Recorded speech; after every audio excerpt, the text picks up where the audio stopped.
You know, I'm never thrilled to be streaming in the afternoon on a weekday, even if it is Friday. Because no matter what, there's always the sort of jitters of like, man, how many people are actually like working a normal day job? How many people are actually going to tune in? The VOD exists, obviously, but that's the thing with streams. You don't get the same thing out of a VOD as you do when watching live. And this is coming from someone who doesn't really watch like live streams often, except for like a few friends. How are we doing today? It's been a week. So, first off, I just set a goal here because, of course, I have to reiterate every time I'm streaming on YouTube now. Trying to raise a bit of extra scratch so that I can finally get the hell out of Florida towards the end of the summer. So, let's do something a little modest.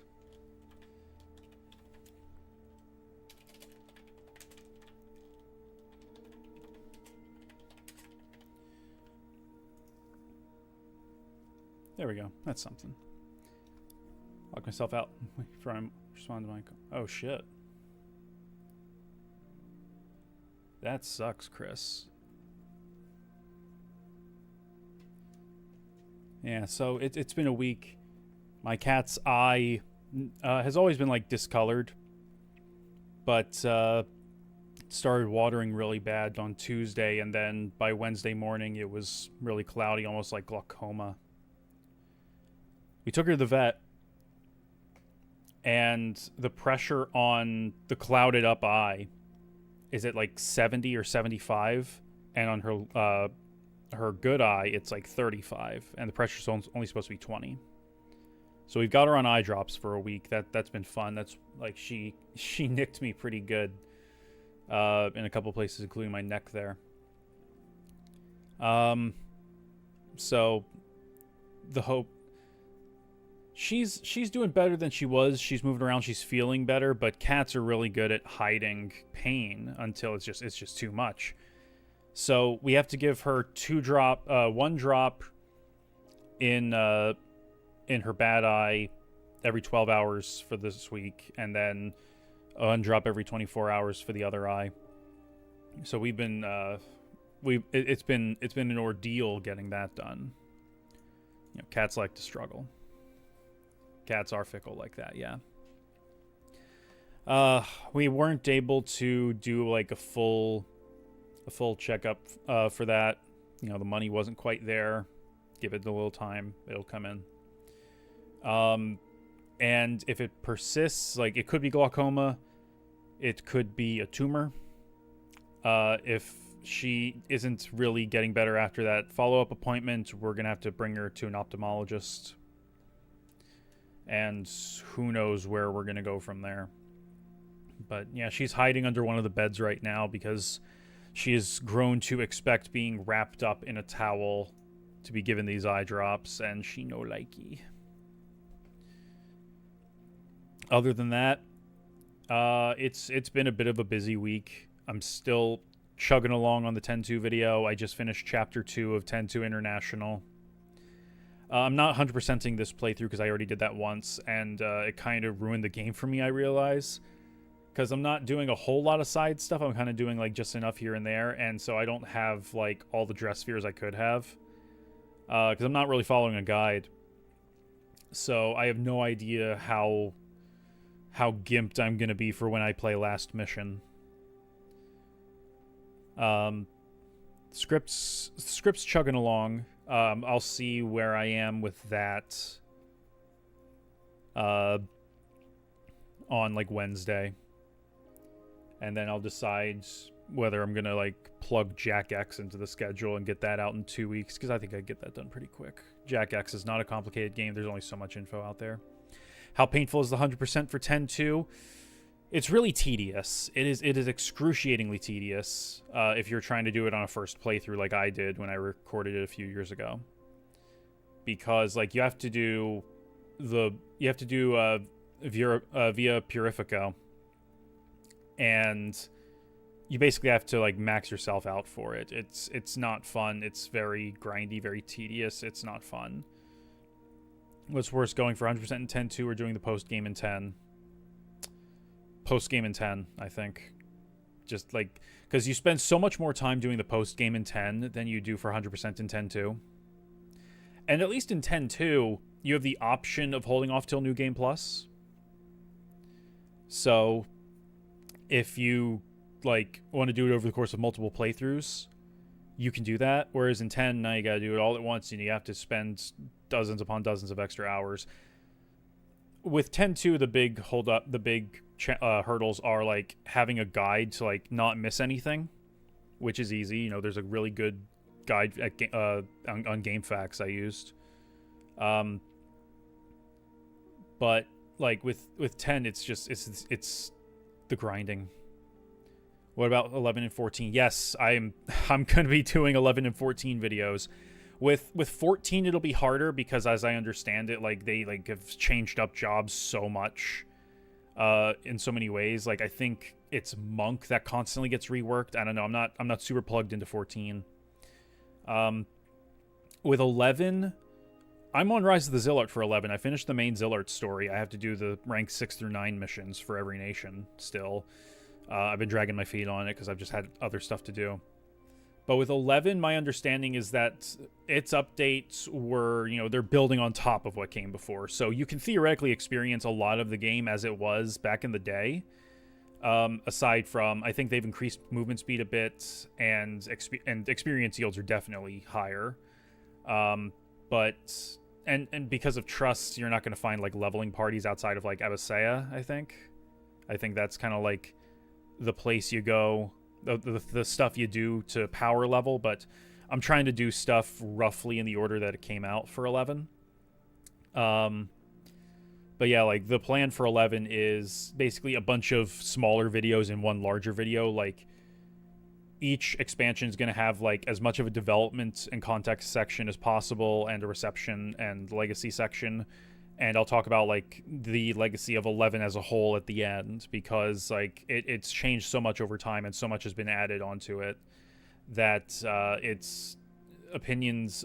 You got to talk about the individual stuff and then talk about the state of it as it exists today, because it is a very different game than it was back in 02 or 03 or 04. And I've been trying to talk to people who played it back in the day. I sent out like some questions to several longtime players to like put into the video. They recorded their responses so that they could provide like some of their own commentary. I'm going to splice that in. I got a very special guest for one of them who I'm going to keep their identity under my hat until the video actually comes out, because it was kind of up in the air if they could even do it. And I'll say no more. Getting Ultima in the final mission makes it easier, right? For 10-2, I don't even remember. Like, I barely remember the end of 10-2. Like, I know you fight Vegnagun. I know that Shuyin is there and that his spirit is put at rest. I don't remember. Like that's kind of the problem with like me working ahead on these videos, is that like I lose a lot of the details, so I have to like replay the game, or at least play a later version of the game to refresh my memory on this stuff, which isn't a bad thing. It means that like I'm able to kind of stagger stuff out a little bit more. So it's like, okay, I have a general idea when I start the project, and then when I'm writing the script, I realize I don't remember as much as I thought. I may as well just dive right into the most definitive version or the next version after or whatever. So that way, you know, I'm refreshing my memory and I'm kind of crystallizing my thoughts as I write the scripts. That's what I've done. That's what I did for 8, 9, and 10. I didn't do that for 7 because, like, 7 is just... Oh, I love 7 so much. 7 stuck out so hard in my mind. Sphere Break, all fine and dandy until you get to Shinra. I don't even remember Sphere Break. Like, I'm coming up to the point where I can start doing it because I just started Chapter 3 again. I'm dreading doing the creature creator stuff in the Fiend Arena because it's just like, man, I have to grind up fucking fiends now. God damn it. And then there's a super boss well, technically 2 super bosses in there, but one of them I've heard, I looked up, it's like apparently also a boss in last mission. So it's like, do I really have to do both of them, or can I just like skip one and do it in last mission? And I still don't know really what to expect in last mission, so that's going to be interesting.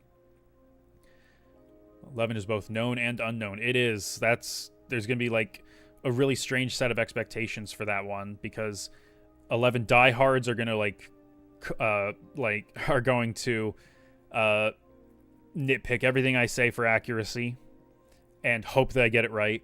And people who have not played 11 at all are going to hang on my every word because it's all new to them. So it's like I want to accurately represent the game. So I want to take the steps to make sure that I am accurately representing it. And I'm getting people to speed on what makes it special and how it's played and how it's paced and how it's put together. I've already written the context section, like development history, market context, the state of Square, developer goals. I've already written that. That's like 7,000 plus words. It's the longest context section so far. I haven't recorded it yet. I'm gonna wait to record it. I still have to technically I have a little more after that, but it's like I'm not satisfied with it so far. Like what little I have of the main body, at least the start of the main body. So I want to go back and take a look at footage that I recorded on Eden, which is a classic style private server, and kind of pick out where some of the stuff that me and my friends kind of said when we were playing that, and see if I can use any of that in the video to kind of demonstrate what I'm saying instead of just talking at the viewer. But we'll get there. Getting ultimate weapon every FF game kind of hard. While depends on the game. It always depends on the game, yeah. I'm not too worried about that right now, just because 10-2, the only equipment you get is accessories and dress spheres and garment grids. And with the Magladar donated $20 redos, gift for the creator of the best retrospectives. Thanks, my dude. Good to see you. Where was I? 10-2, you don't get weapons, you get garment grids, dress spheres, accessories. 11, there are artifact weapons and then Empyrean weapons and all that stuff. And it's I'm gonna try to get a lot of artifact stuff just because there's quests tied to them, and then at least one of almost every kind of successive gear type, a successive end game gear type. But we'll see what happens, because there's a certain point where it's just I cannot grind for a year on this. Oh, excuse me. If you think Creature Creator is bad, I got unfortunate news for you. Enjoy having to deal with monkey breeding. No, I'm not joking. Oh. Wait, that was one of the mini games, right? In 10-2. I did 100% already, so I only remember so much. I remember there's a whole lot of fucking mini games in 10-2. What's your favorite FF game from mainline and spin-off? So I'm only up to 11 right now. And that's hard. That's hard to say, because I hold 6, 7, and 9 kind of on the same level, and then 10-2 is right below that, just because, like I said in the video, every time I play FF10, I like it just a little bit less. I still love it, but it's not as high as where it was when I first played it. And spin-offs, the only spin-off I've really played is Tactics. So, I think that kind of wins by default, because I don't consider Kingdom Hearts a spin-off. I've always considered Kingdom Hearts its own thing. Yeah, it's between 6, 7, and 9. I just love all three of those so much. Which, incidentally, I do have a hard out tonight, because my friend Kira is planning to stream the end of Final Fantasy VI over on Twitch. And I've been waiting for this. She's been really enjoying the game. And I got it for her. I cajoled her into playing it. So it's, it's hey, I may as well be there. I should be there. Yeah, it's definitely between 6, 7, and 9.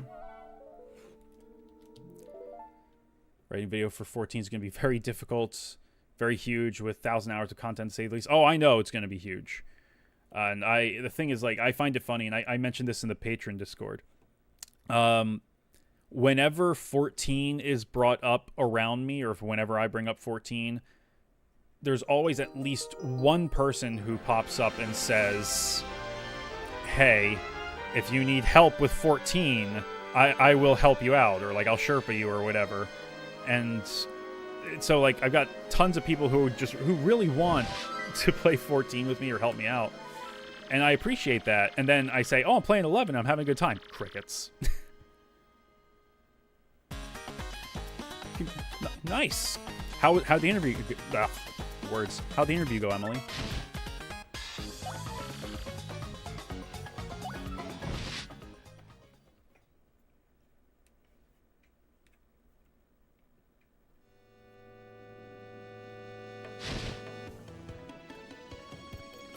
Alright, so I know we have to go to a forest of some sort.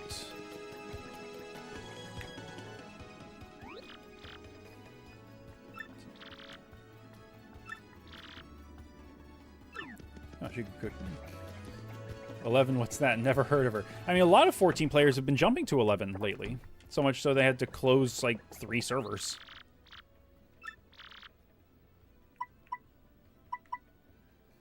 Including mine.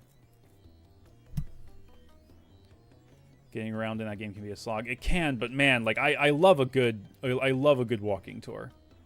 Can't wait for the 13 retrospective. Oh man, 13. I am dreading the 13 retrospective just because I've heard all the things people say about it. I played it for 2 non-consecutive hours years ago on the Xbox 360 and did not enjoy it. So I'm gonna go into it with an open mind, but I've got a long time to go before then. Said they really love the questions I asked and how my skills could transfer over well into the role. Well, fingers crossed. Yeah, that's crossing fingers. Fingers crossed. 13 retrospective is gonna be a doozy. Yeah, it is, because like there is such a particular perception of 13, and I know that it's starting to be kind of rehabilitated. But, you know, it's still something I'm gonna have to interrogate those perceptions and how people feel about it. Kind of like I did with 2 and 8.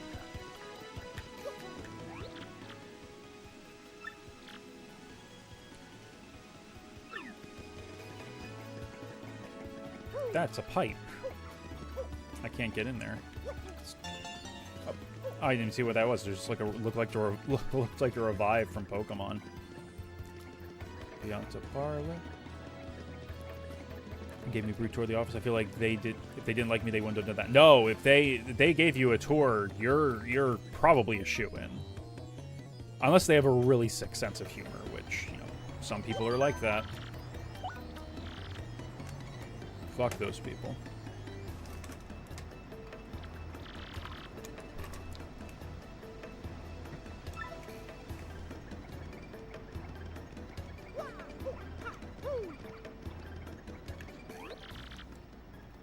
Poshley Heights. That's not where we're going, is it? The likes of 8, it wasn't that tricky to gauge on. No, I mean, with 8, the big thing there was kind of mainly just talking about the fan theories that kind of, like, really pervade conversation on it.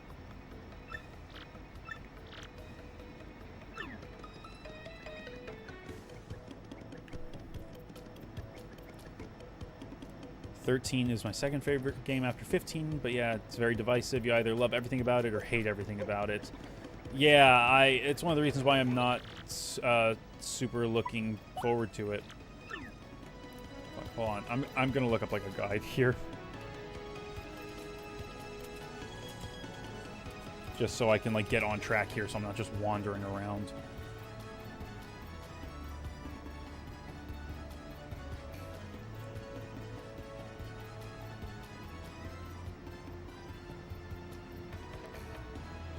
Airport, sewer areas, some places.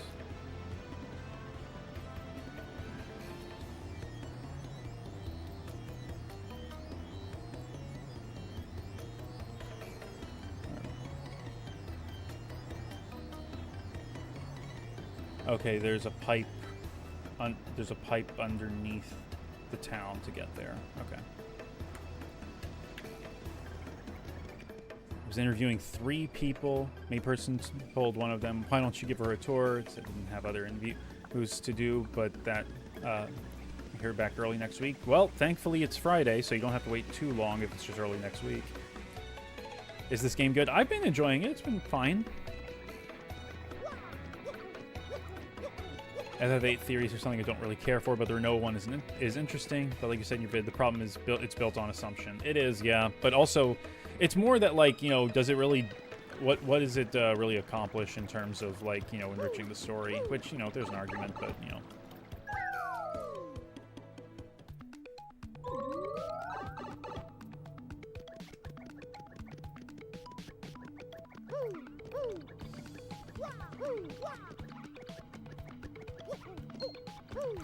Oh, fuck.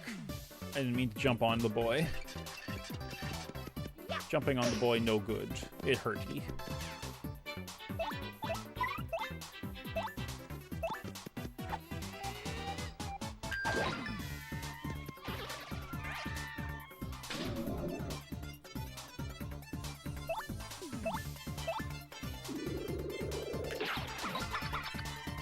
Ships 5:30 a.m. to 2 p.m., which is my absolute day. It's only a 20-minute walk from my place. That's pretty good. The 20-minute walk, at least, you know, 5:30 a.m. to 2 p.m. That doesn't sound terrible, but like just speaking for myself, I am most productive in the morning. I wasn't able to get much done yesterday because I picked up a morning shift. So, ugh.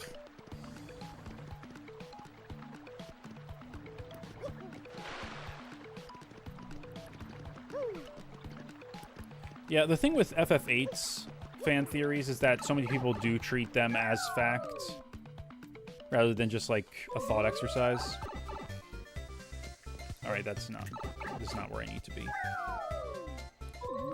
It's worse than come from people who didn't even play it. I can only assume that the people who made the Final Fantasy VIII theories did play it, which is just all the more baffling to a certain degree, because it's like, come on. Come on.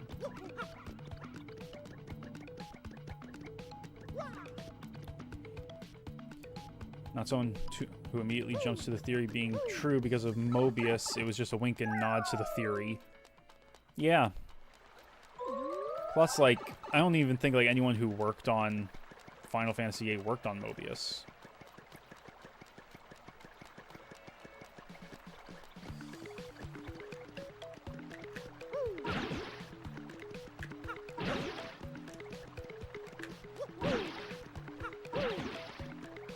Oh, fuck. Oh, hold on.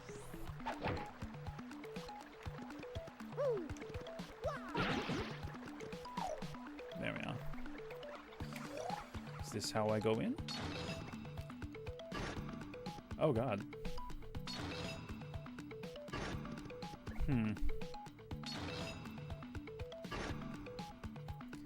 Saying you'll find more people making shit up about games they don't play just because they're too lazy to play them, or for clicks, for engagement. Alright, so that's just a chest. Don't need that.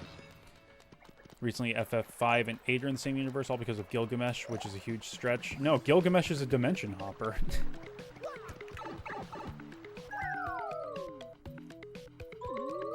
Like, they're different universes, just Gilgamesh can move between them.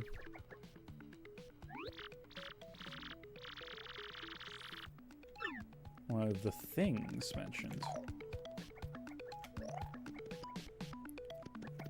Why isn't there a cloud as dead theory? Then they immediately go silent. I don't know. That doesn't really sound like as much of a gotcha. It's just sort of baffling. I don't know. Don't eat me? Just for that, I'm gonna eat you.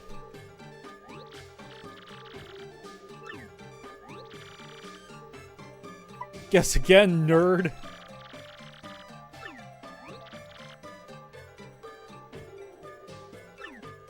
Now, Mario's a fucking sociopath. He never talks.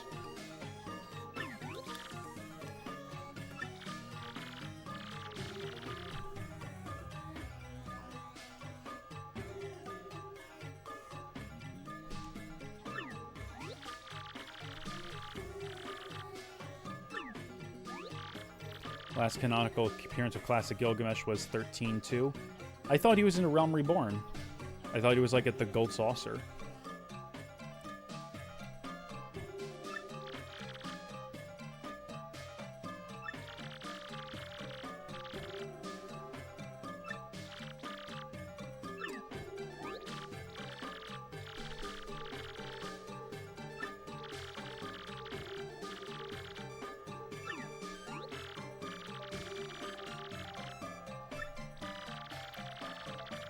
part of the entire Manderville side quest chain. I am vaguely familiar with Godbert Manderville.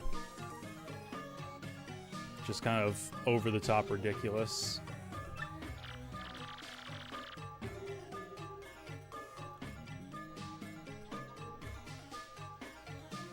Yeah, Cloud falling from that high is like way more deadly than stab through the shoulder. Like, stab through the shoulder can kill you, but, you know, you can come back from that.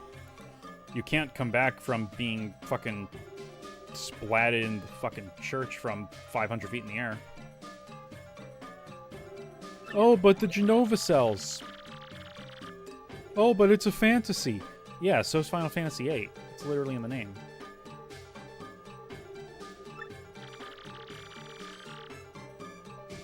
Really didn't like 15's Gilgamesh. Having 5's Gilgamesh would have been some good levity for a game so dark. I didn't realize... I knew there was like a separate Gilgamesh in 9. I didn't know that they kept doing separate Gilgameshes. That's honestly kind of disappointing.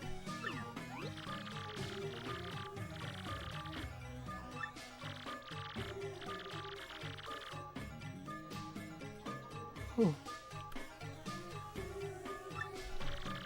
Yeah, 14 is just a bunch of homages, as far as I can tell. Like, a friend of mine was like raving. He was over the moon about Heavensward story, and I was like, "Oh, can you like give me a like the elevator pitch of it?" And he gave it to me. And I'm just like, "My brother in Christ, you just described Final Fantasy X." Yeah, 11 does have a separate Gilgamesh. He is a pirate captain. And Lion's father.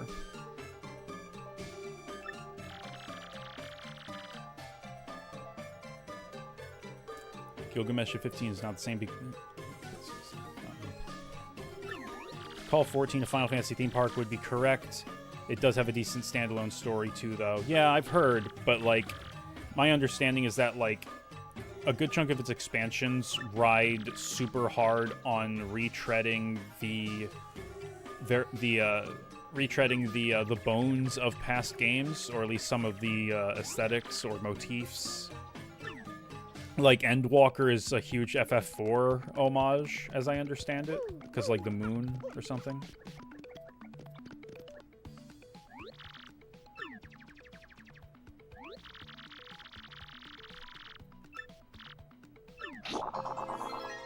Love that they did an FF8 rendition of the Battle on the Big Bridge. There's still time.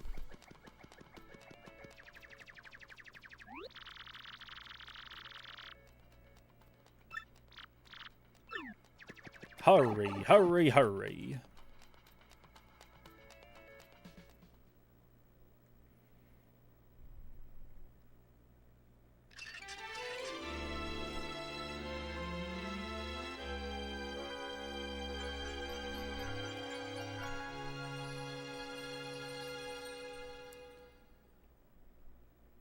Mostly being the patch content after the main expansion story. Oh, for like the FF4 type stuff for Endwalker, or?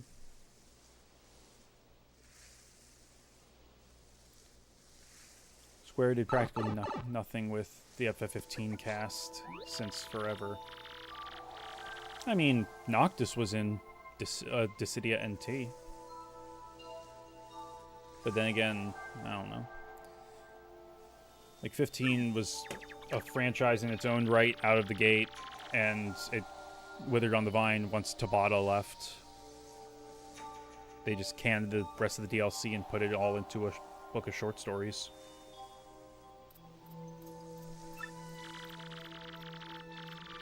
Have a good stream. We're more or less just started, so it's been going all right.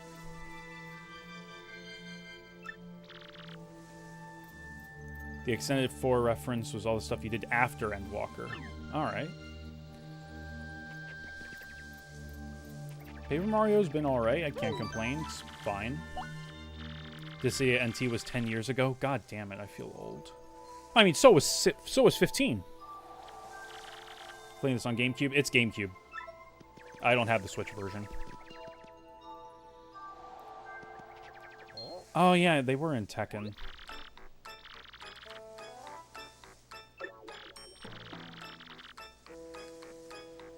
Pixel. Oh, damn. That's weird. Why would YouTube do that?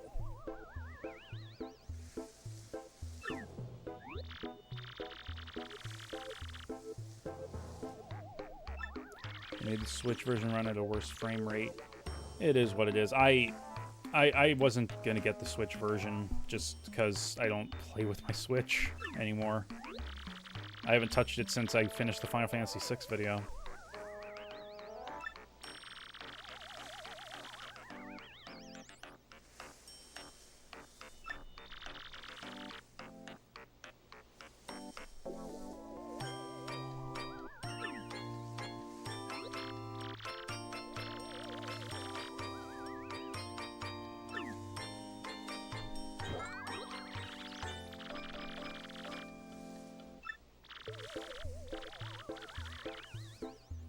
Oh, she likes shiny thing.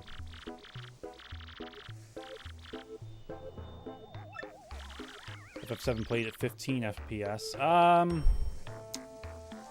The battles did. The menus didn't.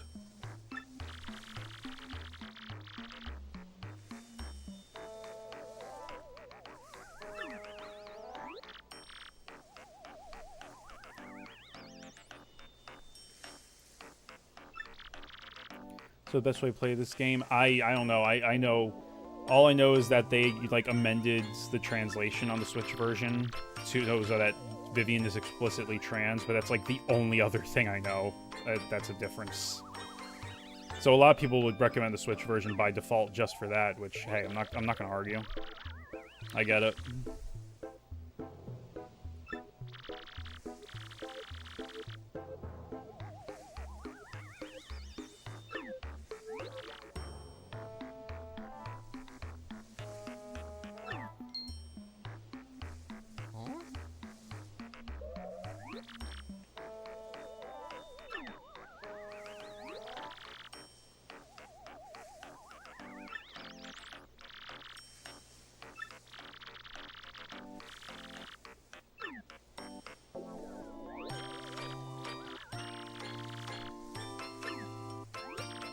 They're so mean to her.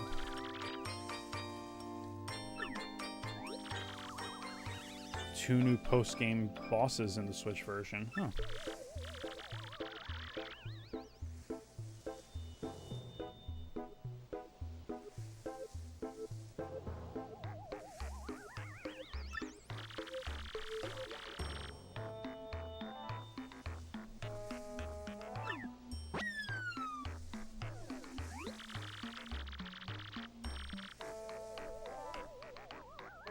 I mean, for a game like this, I really don't mind if it's only 30.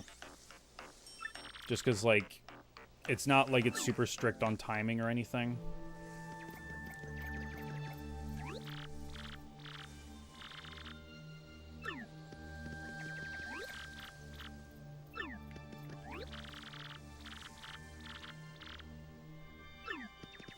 Alright, I guess I'll leave them to it.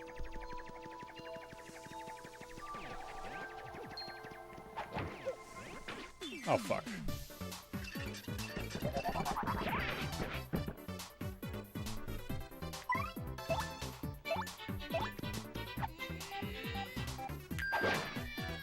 Oh, it doesn't do shit. God damn it.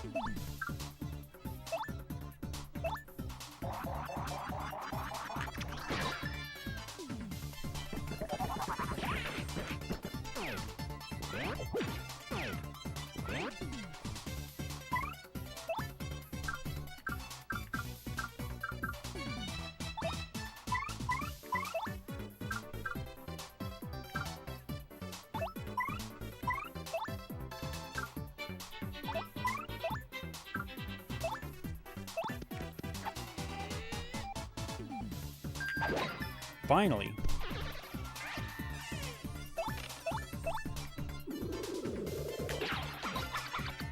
Bedlam is openly transphobic towards Vivian. As much as I hate transphobia, I actually think it works there. Well, yeah, if the thing is, like, bump the mic. Like, if they're clearly meant to be the bad guy, then I don't see a problem with them talking like a bad person. Christ almighty. Mario's fucking useless here.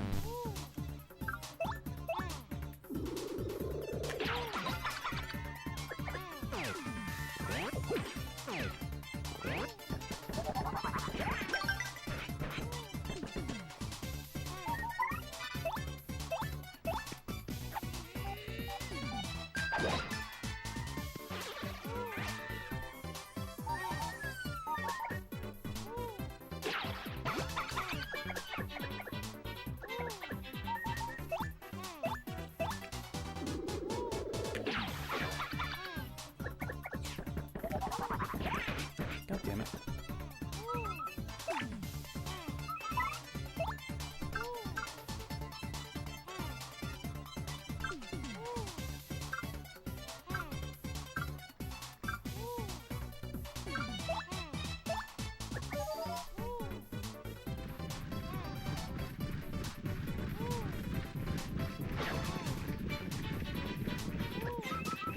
I guess I didn't do shit. God damn it. I think I'm gonna die here. Oh. Thanks for throwing a mushroom I can't use.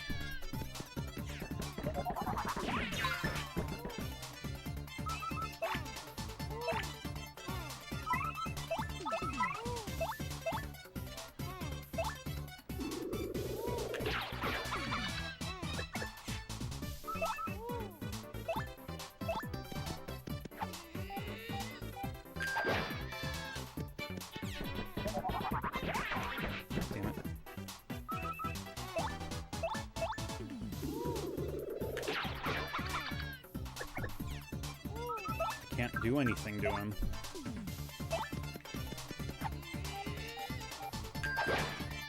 Fucking asshole. Hold on a second here. God damn it.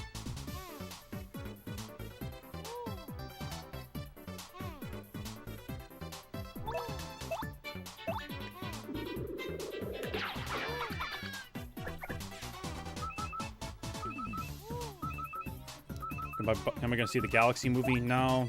No. It's like the first movie was fucking boring as shit.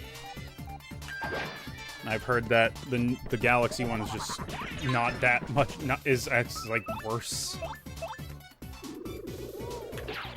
I have no way of fucking damaging this guy, because I don't have any power. Oh no, I can actually restore some FP. Some flower power. Alright, counter will work, I guess.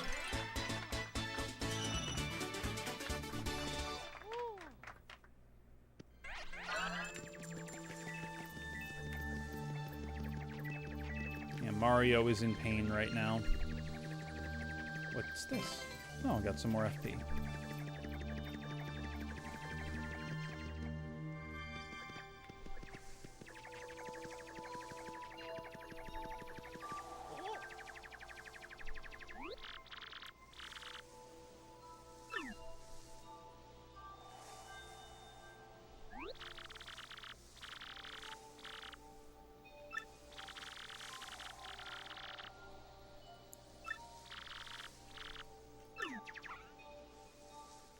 Into the pipe, I guess.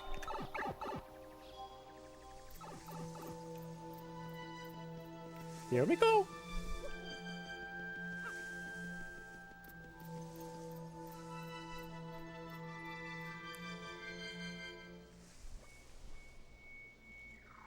Exit 8? No, I'm not familiar. I haven't really been able to go to the movies for a while.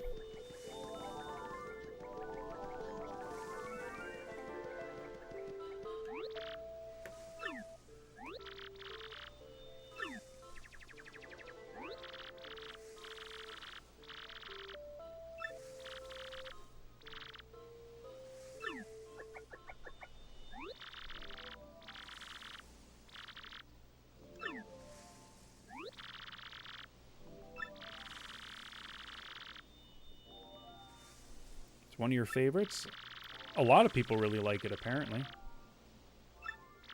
I got to rent it briefly when I was a kid.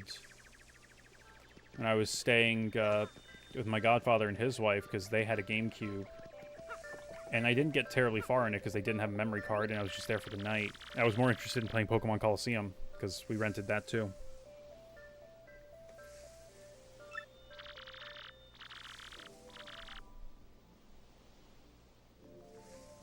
I wasn't expecting much from the first Mario movie because it was an Illumination movie.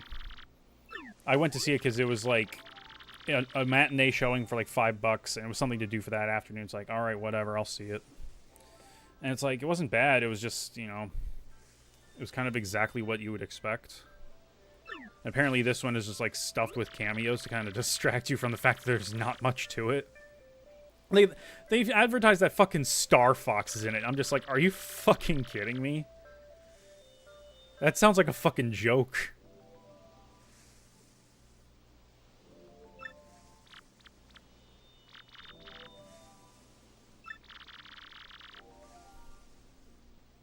Yeah, it was kind of just one big ad. Like they got Mario Kart in there. Where was Mario Tennis? Where was Mario Strikers? Mario Dance Dance Revolution. Well, Dance Dance Revolution Mario Mix.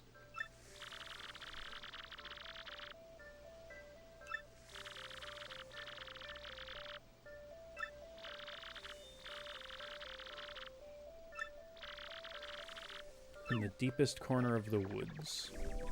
Okay, cool. Can I get, like, a healing thing? Mario's hurting, and his allies don't get extra HP or anything for some reason.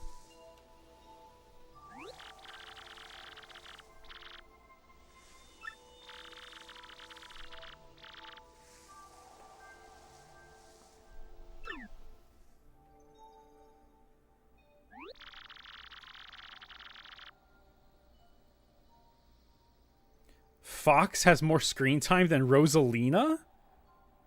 What the fuck?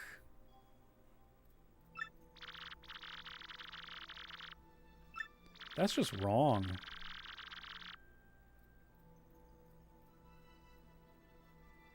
Kind of reminds me of how Spider-Man in Captain America Civil War had more lines than Superman did in Batman v Superman.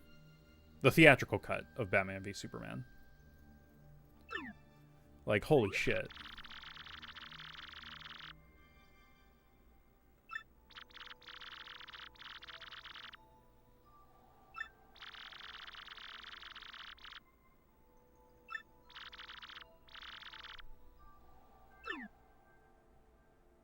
By all means, go see it with friends.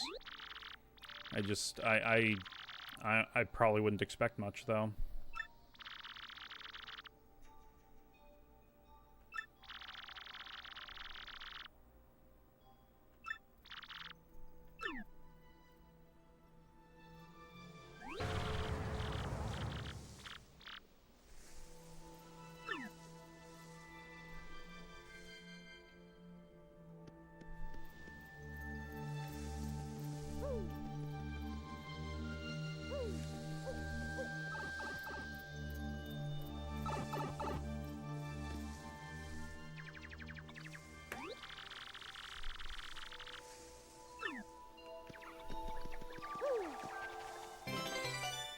An inn coupon. Great. Where's the fucking inn?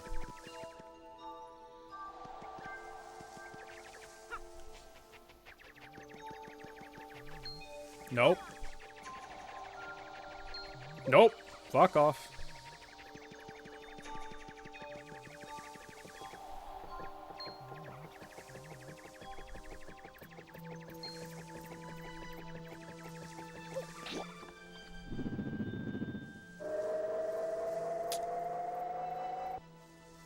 I don't think I wanted that. Or maybe I did. Nope. Oh, fuck. God damn it. I didn't want that. Oh, hey, Luigi's in the audience. Hi, Luigi.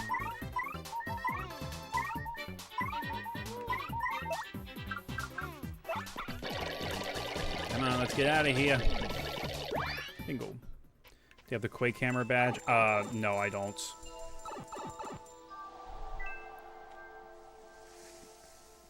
His score should be really good. Brian Tyler did an incredible job with the first score. I vaguely remember the Fire Flower theme being in it, and that's it.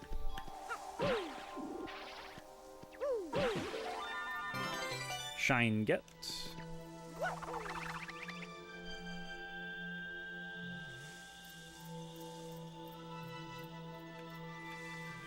Bingo. Hey! Speaking of, we found the Quake Hammer.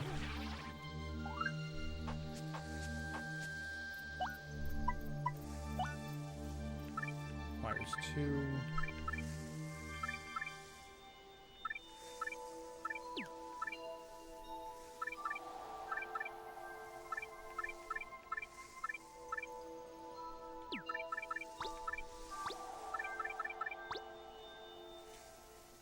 Did you see Charlie Day? Yeah, he was asked his favorite Luigi in recent American history. It was a very leading question. They nailed Yoshi's voice somehow. It was Donald Glover, and apparently he's saying, like, I should get an Oscar. Like, he's hoping for an Oscar nom for it. I'm just like, Jesus Christ.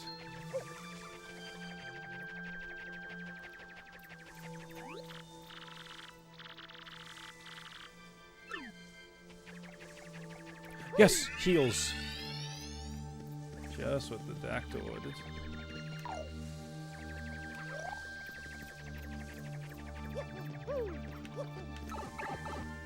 It's like 100% video game accurate how Yoshi would sound like. Like, Yoshi! Or Yoshi! Because they're like two. When he does his flutter jump in Smash games, he sounds like Patrick Star for some reason.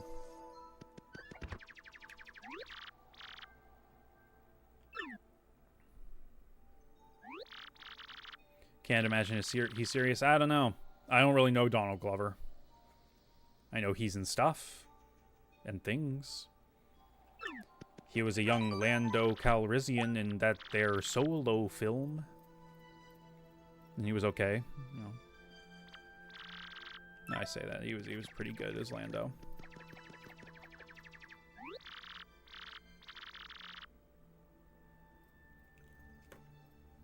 I ate a pizza. Where's my trophy? It's in the mail.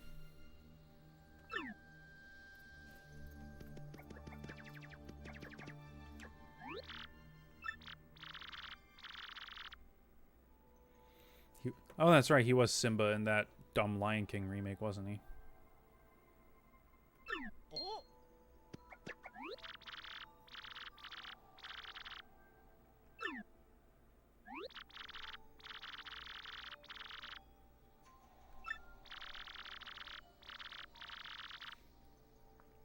Just does Yoshi have fingers in the movie? Does he have phalanges?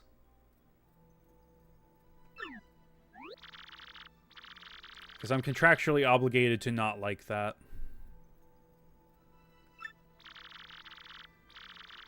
Stands out about this game compared to any actual JRPG. It's charming. It's got some humor to it. It's fine. It's pretty inoffensive.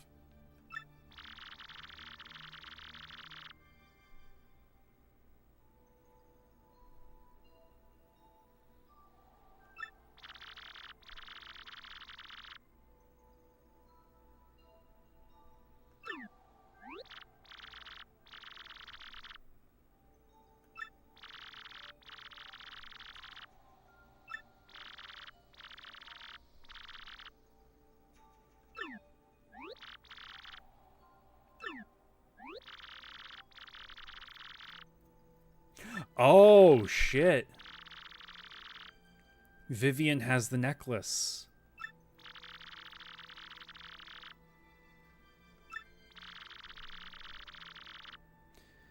Well, it's an art style thing, but the Japanese version, it's not called Paper Mario, it's Mario Story.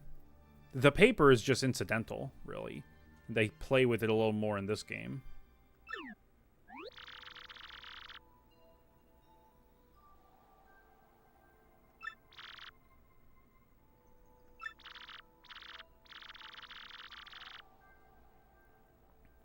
I mean, I don't know. Would you call Dark Souls a JRPG? Because, like, it's less about, like, the geographic area where it was made anymore and more certain, like, genre signifiers. Sub-genre signifiers.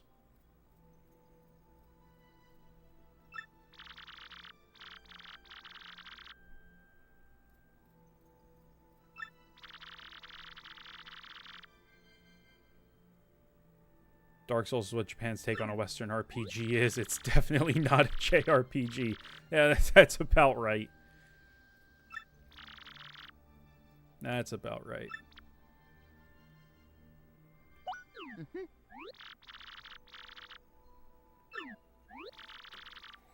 She's calling stuff JRPGs even though I know it wasn't done in Japan. It's easier to just use the umbrella term RPG at that point, I think.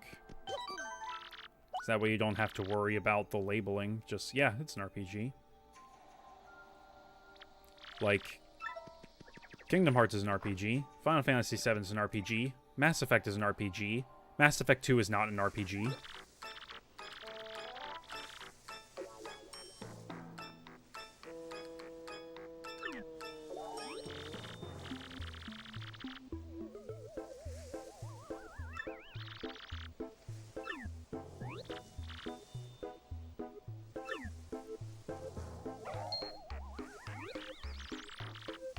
Yeah, like, I think that more comes from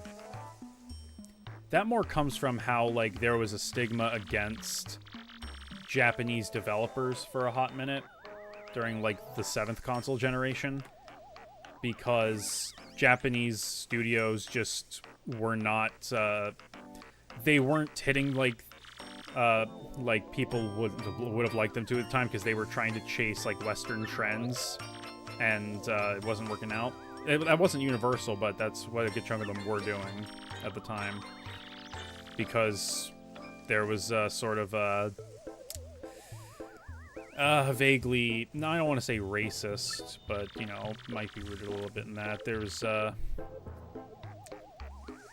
some kind of fuckery going on. Blame Adam Sessler. It's just easy to blame Adam Sessler. He's not the cause of it. But he wasn't doing anything to stop it either.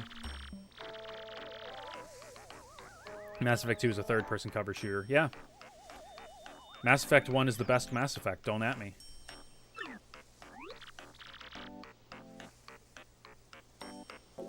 Yeah, prices have gone down for this version. My copy specifically it's got the bestseller medal thing on it, and price charting has it like $40. Terms come from journalists who hate Japanese RPGs back to the 7th generation. I mean, the term existed before then, but the negative stigma started to crop up around then.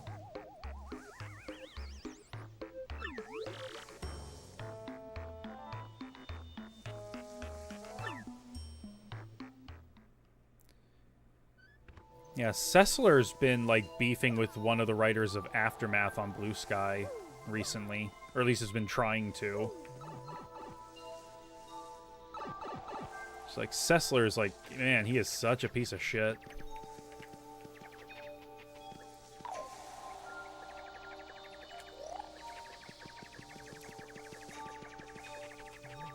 I mean, hey, like, just feel good about it.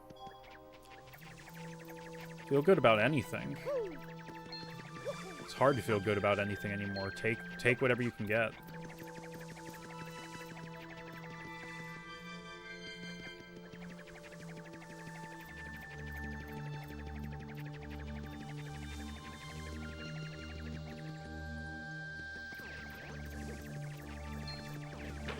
Oh, shit.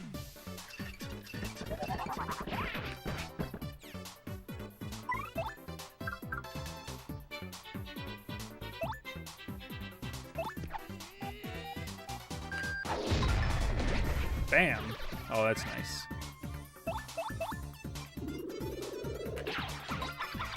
I see JRPG terms marketing slang at this point, to be honest. I mean, you're not wrong for thinking that, but it is like a useful signifier for identifying what kind of RPG it is as far as mechanics.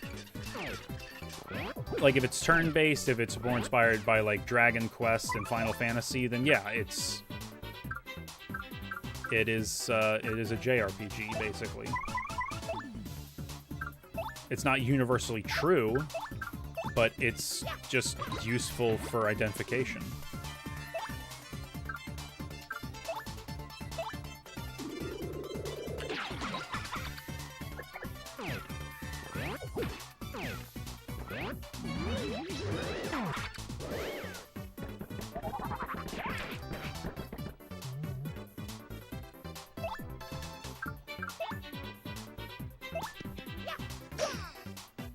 Fuck, I forgot.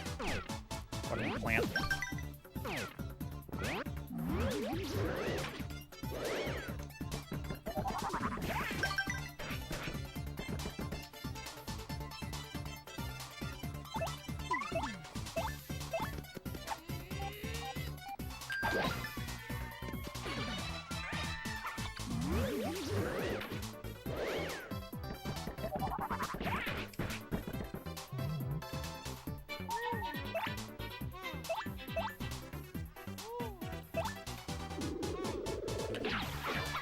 God damn it. I gotta deal with this now.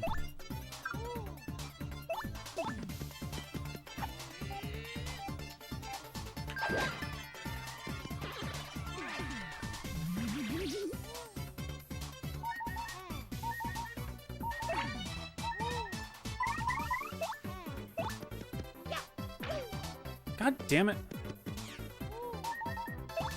I can't hit him now.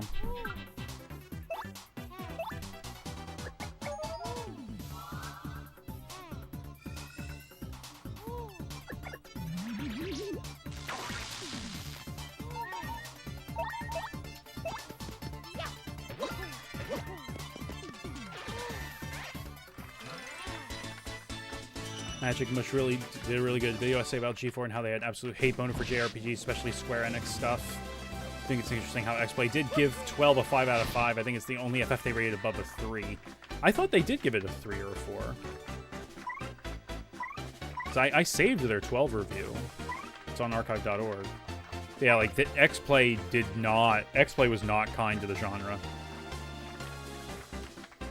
More focus on fixed story told to you through defined characters, or a story you get to piece together and make yourself through a less defined character. That's one way to do it. Dragon Quest is influenced by Wizardry, which it was Western Dungeon Crawler. Yeah, it was influenced by it, but then it boiled it down to what could be done on Famicom at the time. And that inspired Final Fantasy, and the two of those inspired basically the whole JRPG subgenre. Is it bad that I don't know who Adam Sessler is? It's not worth worrying about it. See, a lot of wizardry tropes, like gold and high fantasy concepts and designs and mythos and anime and RPGs in Japan, all homage to wizardry. Not directly, like, they're more paying homage to Dragon Quest, usually. Wizardry was more of an underground thing, because that was like a PC thing. Like, the market was there, but Dragon Quest is what blew the lid off. Scott the Waz made a video on that very topic. He did. Feel bad for reviewers being forced to play games in genres they don't like. I mean, that's why, like, magazines back in the day, they had multiple critics on staff, so that way they would have an RPG guy, they'd have a racing guy, they'd have a fighting game guy. So that way they didn't have to do that unless, like, they had no choice. X-Play gave 12 to 5 out of 5. Okay. The most infamous review is Crisis Core. They just do not remotely understand that game at all. Yeah, I mean, that's why I'm not really looking to their stuff unless it's, like, to take the piss. And even then, I can only take the piss so much. Oh, Guilds, yeah. Oh, Guilds, that's not Dragon Quest, right? Pretty common trope to change the name of the money slightly, too. FF has Gil. Tails has Gald. Yeah, I guess.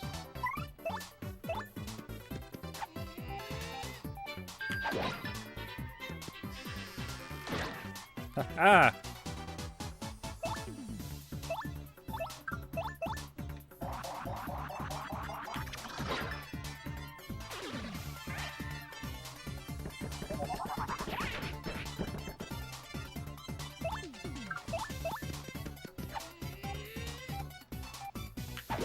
Damn it. That was too early.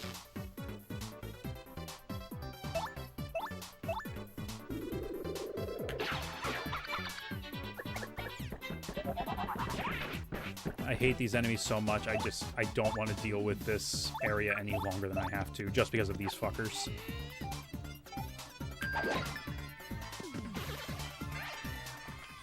The worst X-Play review is not of an FF game or JRPG, but instead Resident Evil Deadly Silence, port of the OG Resident Evil 1 on the DS. I did not know that existed. Not that bad for a game review show to be just 2 people. At least something that isn't a single YouTuber on their own channel. Something like X-Play should have had more reviewers on staff. I honestly don't know if it was just Adam and Morgan reviewing stuff on X-Play and not just reading a script or a teleprompter.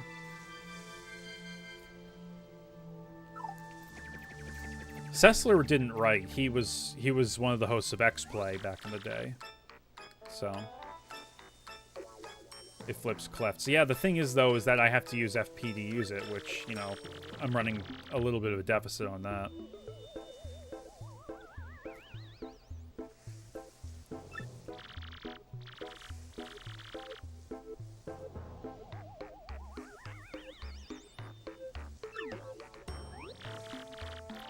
Probably the best way to play OG Resident Evil 1. They gave it a 2 out of 5. I haven't played Resident Evil, so I can't judge.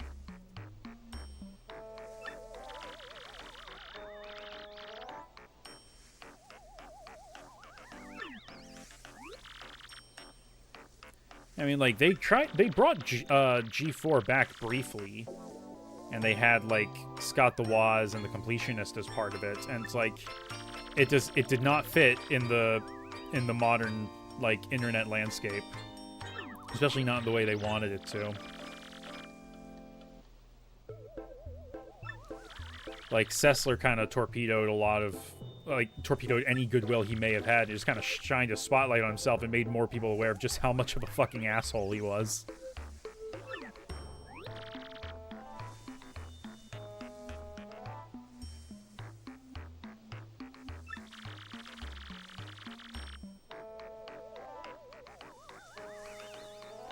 Yeah, broadcast television is done.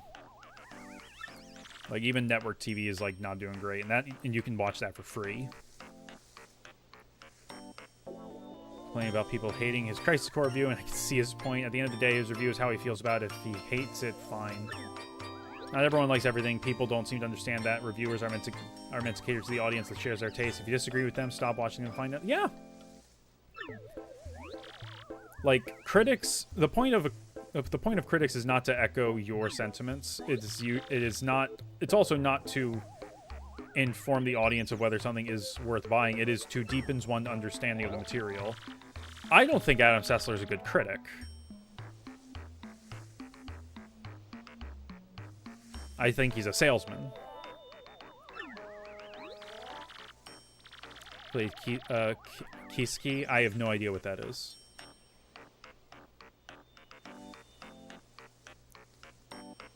Oh, she's being really mean. Vivian's the prettiest one.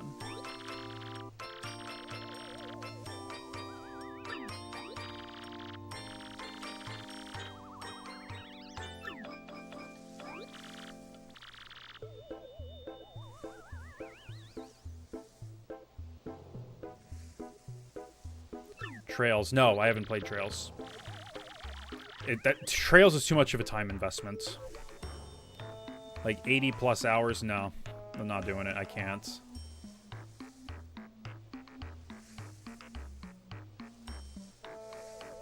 Watched Ugly Betty? No. I haven't seen any version of Ugly Betty. Bedlam is J.K. Rowling confirmed? Probably. She's got the same sharp facial features. They're both terrible witches.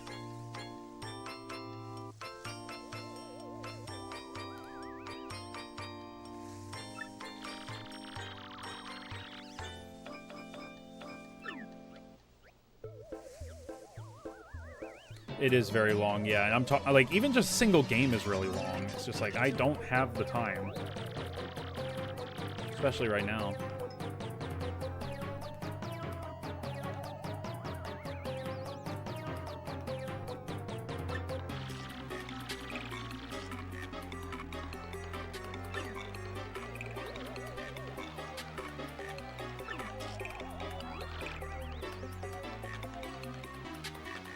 They're putting the Amazing Digital Circus finale in theaters? Huh.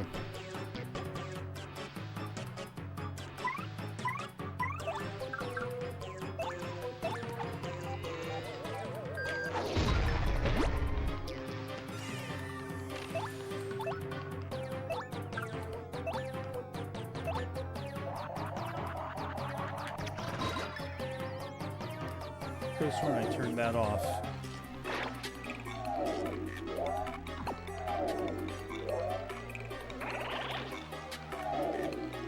The theater's a few weeks before YouTube. Oh. I mean, I don't watch it, so I wouldn't know. That just sounds really surprising to me.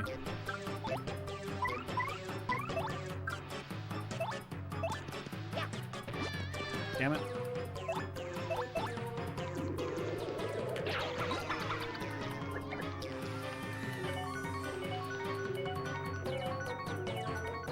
Damn it.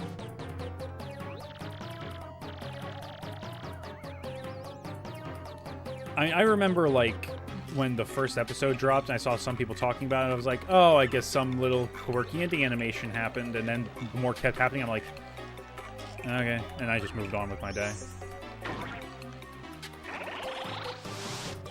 At least she becomes a party member later on. Oh, she doesn't become a party member here? That's a shame.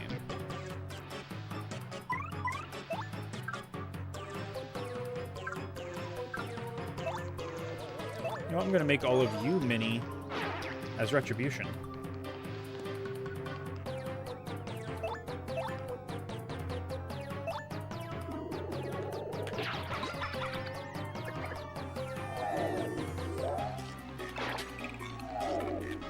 Oh, it doesn't even affect him.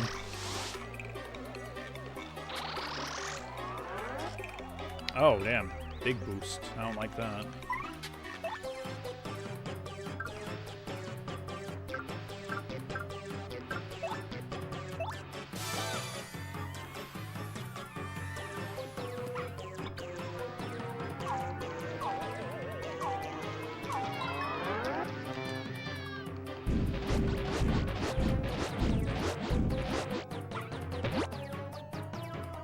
Something better than nothing there. It's showing there's a nearby theater that had tickets for like 20 bucks. I figured it's by seeing the finale. There you go. These are just the Magus sisters from FF4. Kind of, a little bit, as far as like aesthetic goes.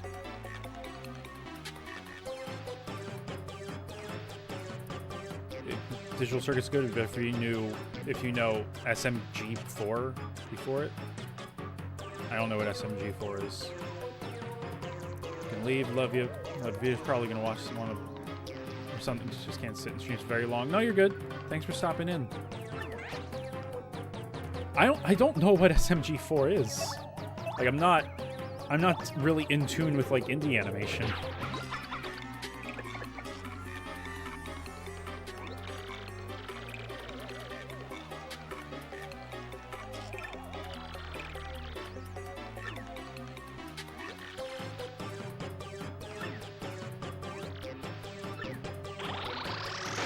Super Mario Galaxy 4. I didn't even think of Super Mario Galaxy. This is not good. I have no way of restoring health, so it's this is not gonna end well, and I hate it.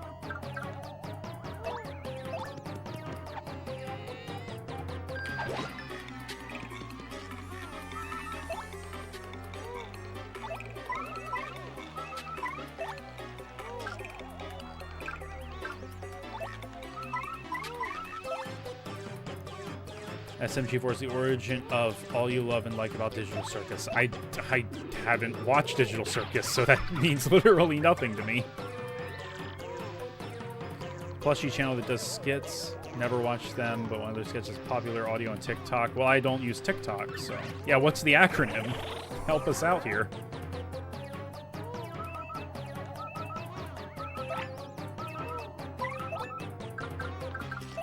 Hey, Goombella.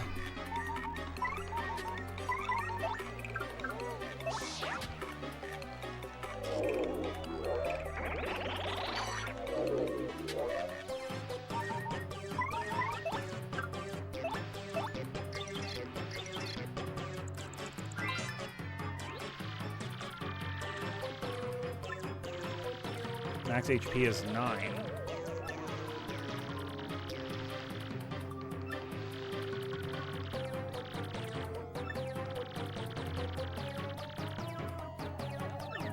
I don't even know what Meta Runner is.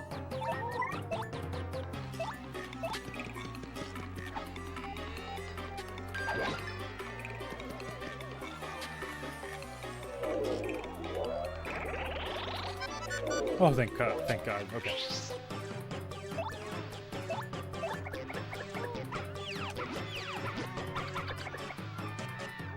And we win.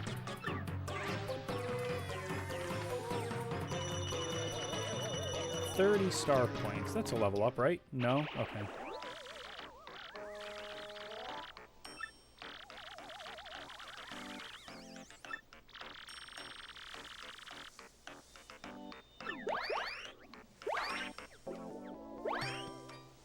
I got a necklace.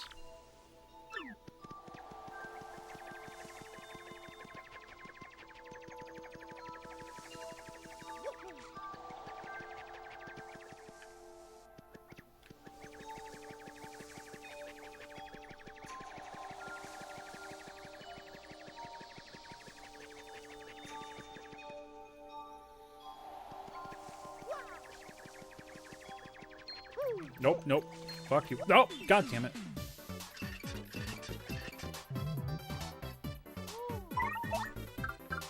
Run the fuck away.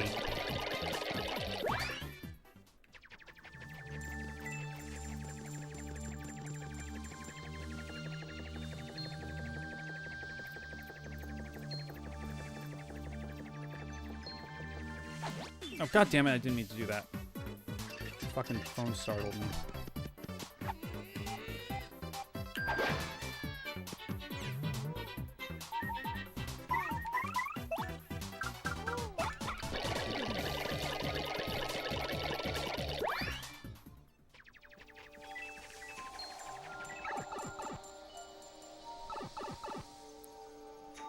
He used to make funny videos of Super Mario 64, and then they became a Gmod animation channel. After that became Glitch. I don't know who Glitch is, but okay.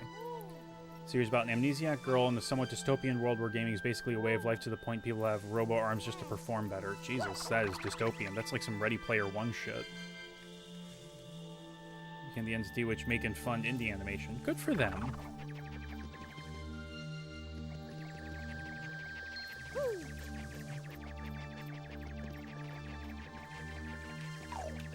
Oh, hold on.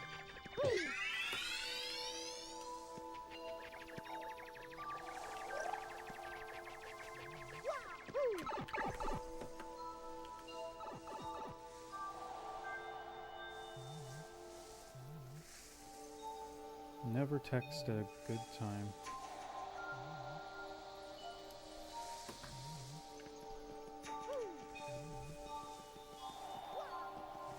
Let's give her the necklace.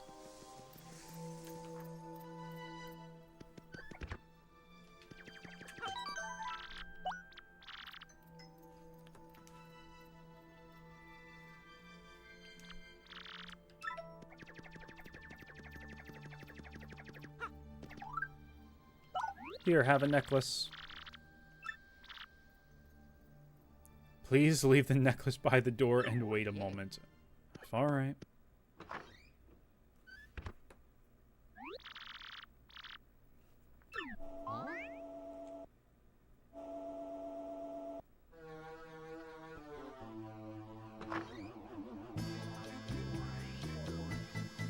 Oh, I've seen this character places. I don't know where, though. Just that this sprite is very familiar.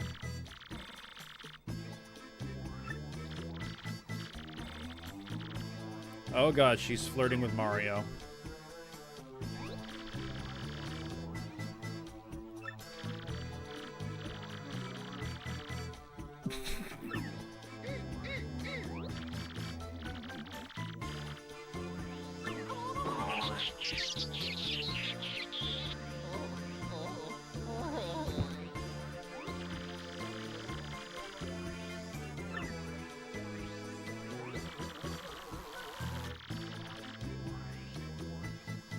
You understand why? I think I can draw a couple conclusions.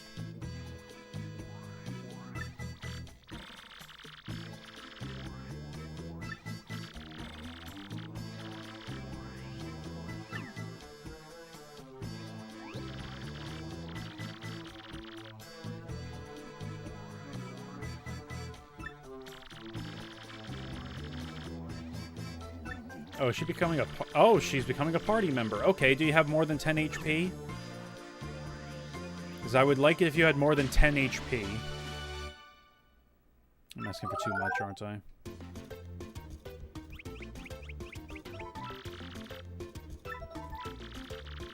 Exhale strong gusts of wind that can blow things away. She blows in the direction of an enemy. She can make its head spin for a bit. I think she starts with 20. Thank Christ.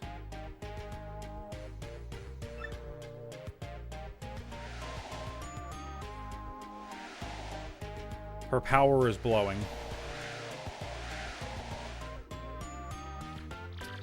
Look, someone was going to make a joke. Squashing enemies with her stage presence. Yeah, that's what it is. To blow enemies away.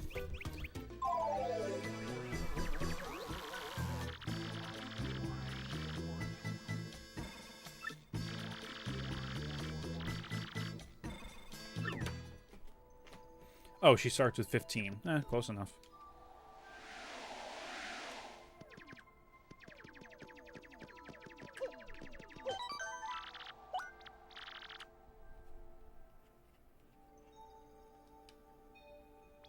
It's like seeing Ursula in cloud form. Remember Ursula? She's back in cloud form.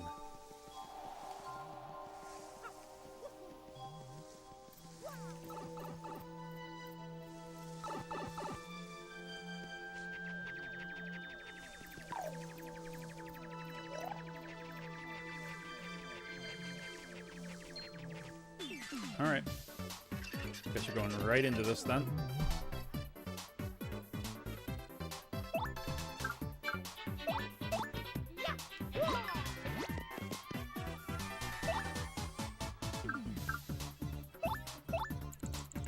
Line up the 2 cursors. Okay.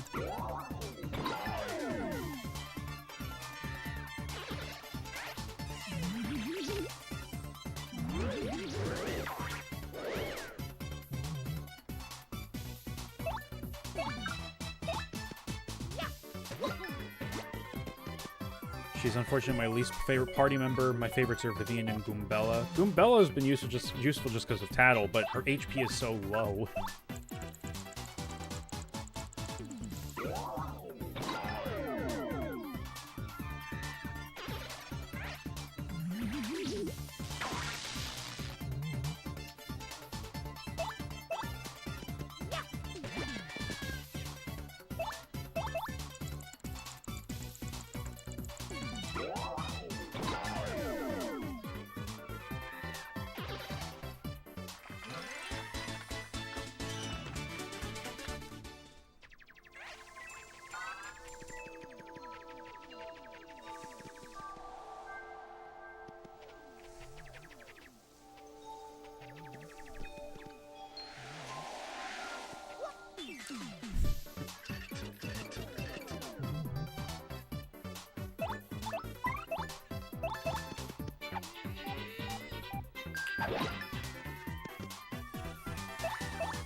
Fuck. God damn it.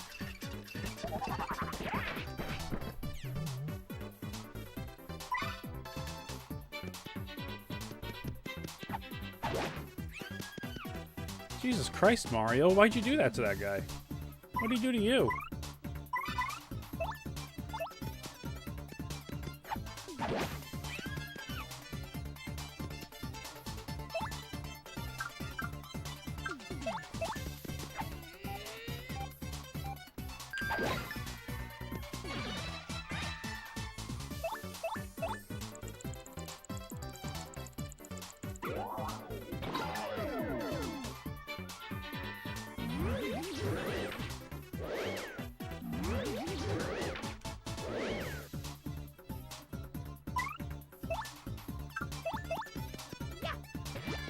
God damn it.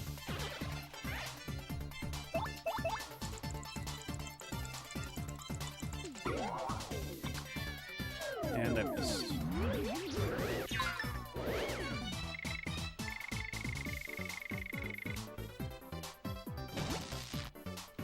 Thank you, Shy Guy.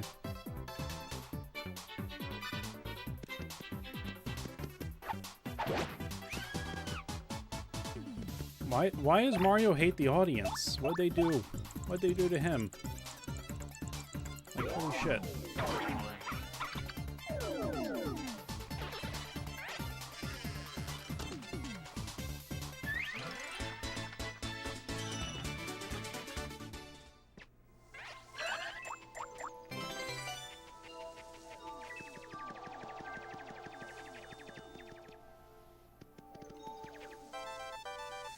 Oh boy, an electronic mail.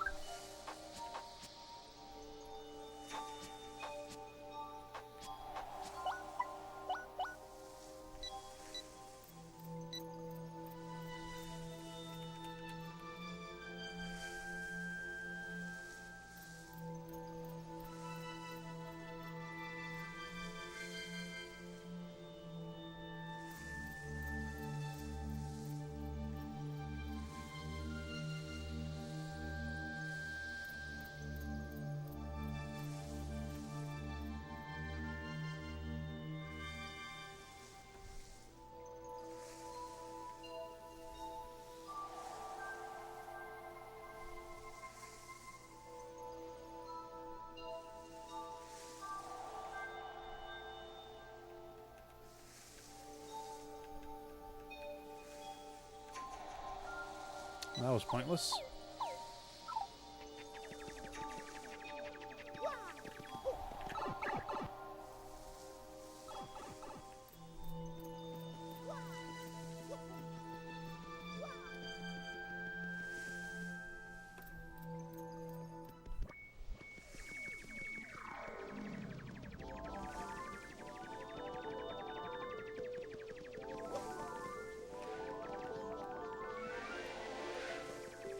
I guess we're going up here then.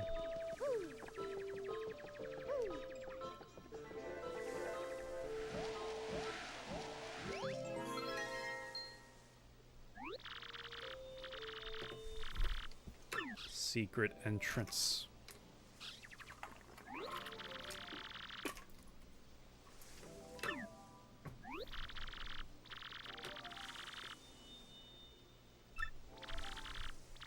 A diva, you got that right.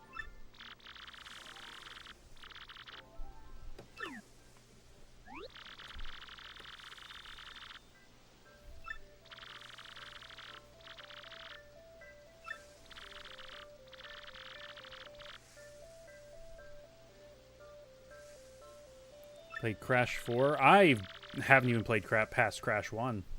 I haven't even finished Crash 1.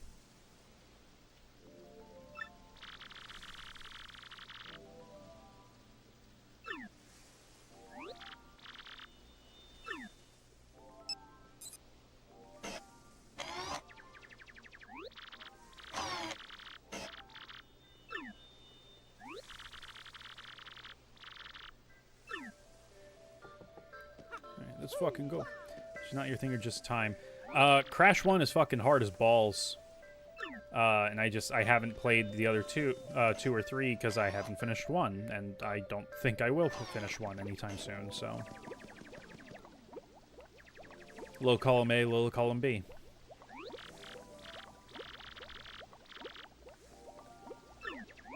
I mean, I've heard Crash 4 is good. A bitch for completionists, but I've heard it's good.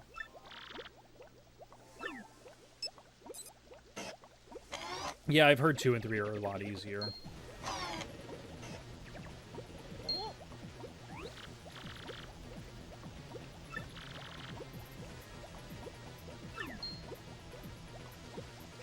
I don't know, I just think Naughty Dog peaked with Jak and Daxter. That whole trilogy. And Jak X.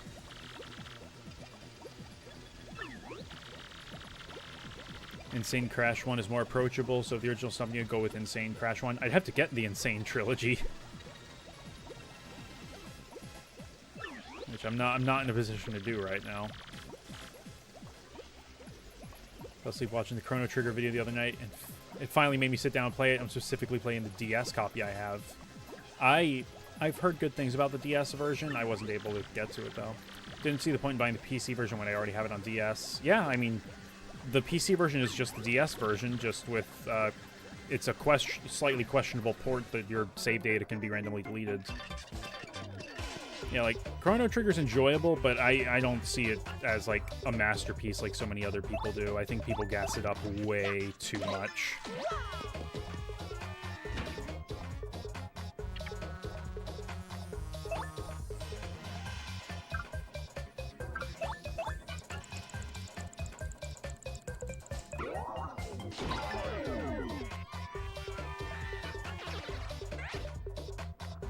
Insane Trilogy is arguably hard because of changes to the physics for the first game.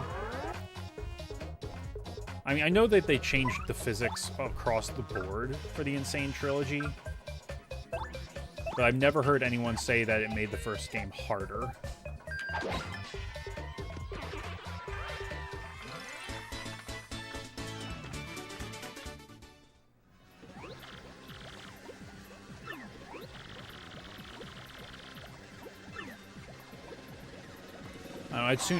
I'd sooner go through the Spyro trilogy, because I played a bit of the Spyro 1 when I got that on PS3 as a PS1 classic, and I vibed harder with Spyro than I did with Crash. Which is funny, because like I vibe harder with Jack than I do Ratchet.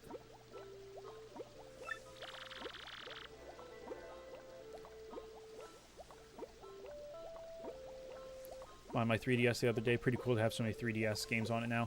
I know there's like, I don't even know if you have to mod it to do this, but like there's a way to get back into like the eShop. Someone's hosting like the whole eShop, I think, and you could just like add credit to your accounts, like for with no actual, you know, money, and just buy everything on the eShop as you will.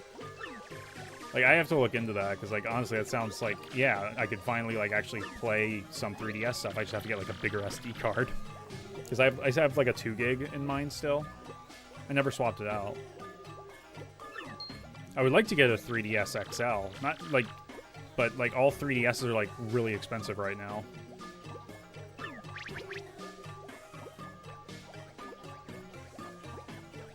Someone on Twitter recently got heat for thinking Chrono Trigger was just alright. Yeah, that sounds like Twitter. Fuck Twitter. Shitter.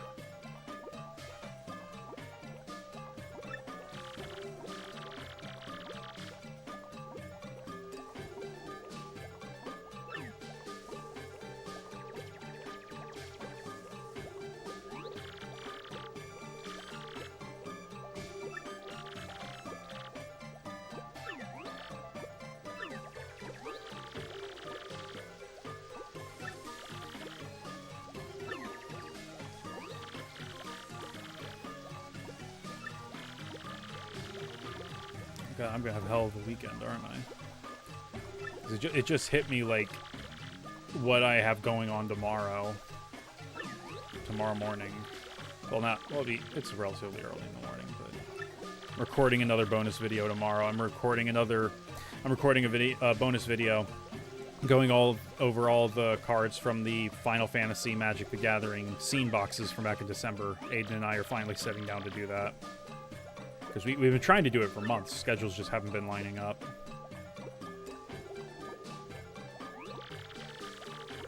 Always stand by that Chrono Cross is the more interesting game. That's the vibe I get. But I have not so much as started Chrono Cross. That battle system intimidates me.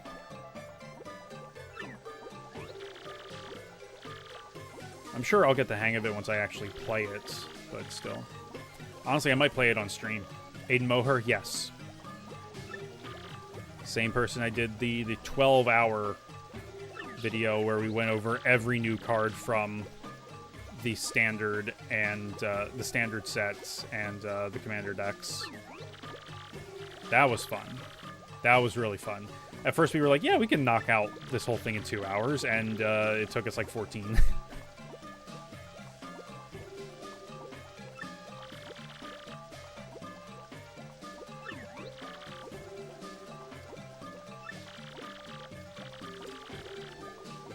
Aiden's great. He asked me to be in the cold open for this week's Fun Factor, so, which I wasn't expecting. I was in the chat when they were recording it. They did a draft for games released between 1995 and 1997 with Try and Corey from My Life in Gaming, and I was in the chat basically the whole time being like, Blasto? Who's drafting Blasto? Guys, when is one of you gonna draft Blasto? And it never came. So, like, the day after, Aiden's editing, and he's like, hey, you want to be in the cold open? Just, like, say this, and then Try's gonna react to you. And I'm like, hell yeah. For Blasto, anything. It's up now. Both the video and audio version.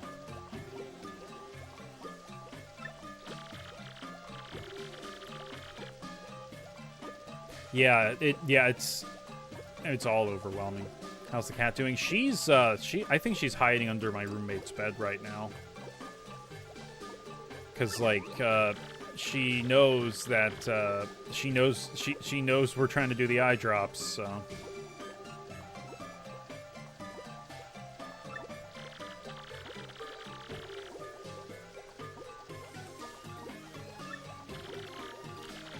If you do end up making Chrono Cross video, will also go over Radical Dreamers. Yeah.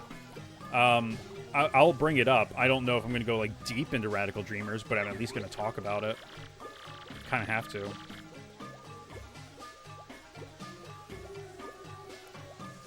Pops into the Retro Amnesia Discord. Yeah, I think he's mentioned that once or twice. On your 3DS allows you to get eShop games from the internet with a bigger SD card. I'm using over 128 gigs, still got tons left over with over 40 games. Hell yeah. Yeah, like 3DS games are like a gig at most, right? Not even that. Yeah, like that's good. Like honestly, I might do that instead of like picking up another physical copy of Dream Drop Distance for the time. Well, I'm gonna have to get another copy of that anyway for when I get to that video in 4 years. Just, you know, not right now.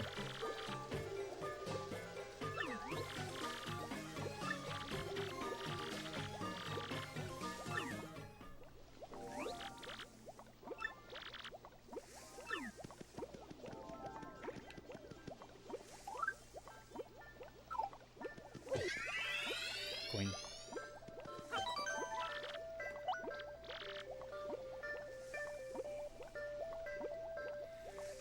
Yeah, it's just I just have the one 3DS right now. That's kind of the hold up there. Is that I'd rather not like mod my 3DS, you know?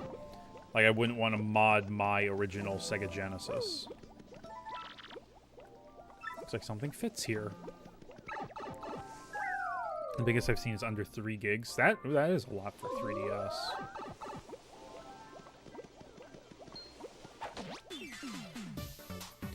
Alright, go fuck you up, buddy. What the fuck is that?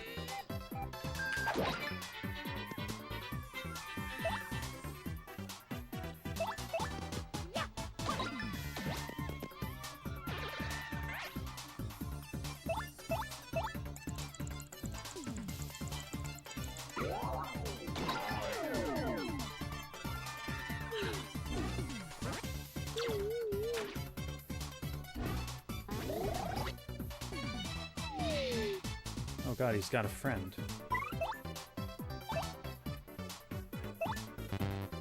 No foe to hammer.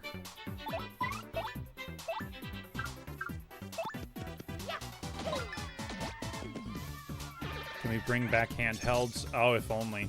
Unfortunately, the mobile market has cornered that, and Nintendo is like, nah. Hybrid consoles. Sony gave up because they didn't know how to market the Vita.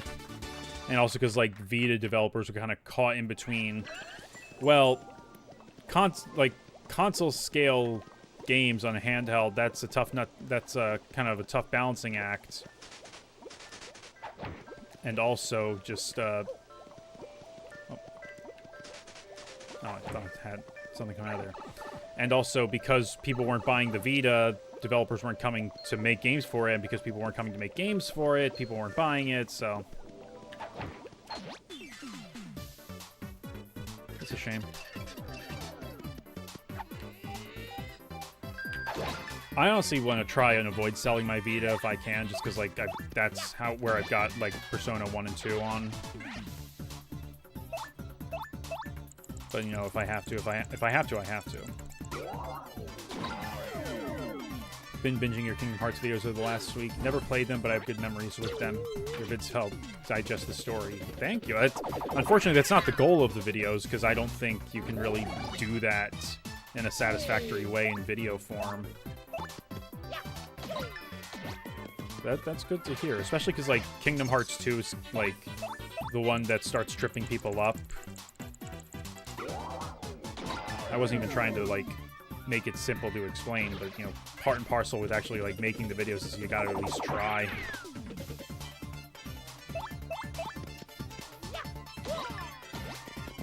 Switch and you got Switch and Steam Deck, and I think that's fine. I've got current stuff. I've got PS5, PC, Switch, and Steam Deck. I mean, like Steam Deck and PC, you know, redundancy. I hardly use my Steam Deck, but yeah, I use the PS5 semi-regularly. It's in the living room now. Stuff like the DS, 3DS, and Vita are pretty dang good. Yeah, unfortunately, fucking mobile. Gotta have fucking predatory gotcha shit.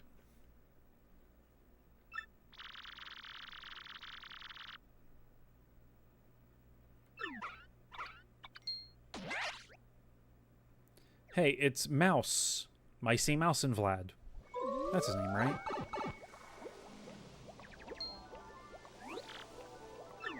Elder.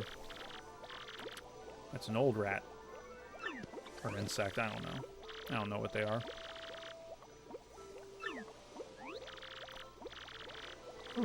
Predatory waifu junk, yeah. Oh, but there's a design so well. I don't fucking...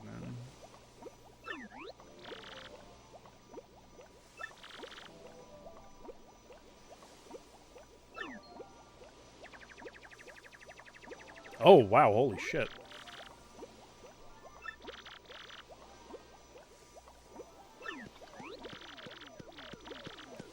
Saying the cutscenes are too long. I'm like, have you played a JRPG? That's kind of a given, yeah.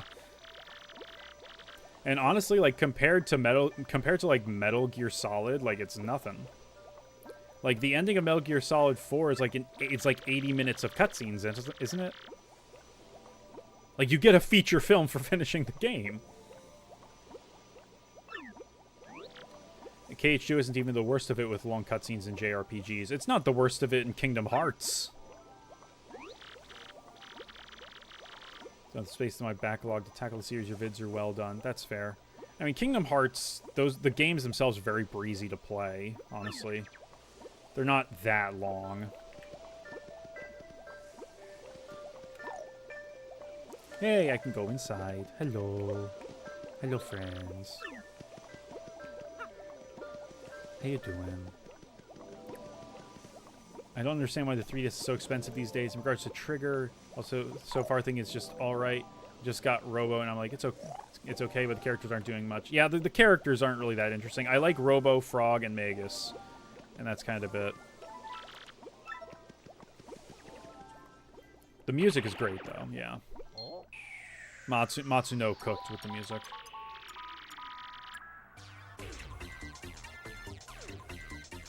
Like me complaining about an RTS being too slow. Kind of? Yeah, I guess. RTS is definitely not my genre. Not gonna say I don't dislike some of those designs from, say, Zenless, but ugh, yeah. I remember the first email I ever got for, like, a sponsorship was Honkai Star Rail. And I was like, no. Fuck that.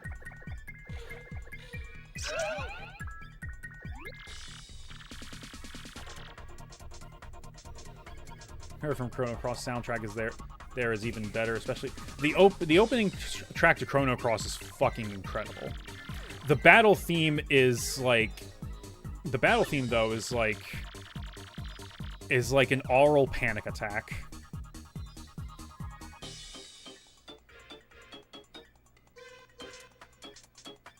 It is anxiety incarnate.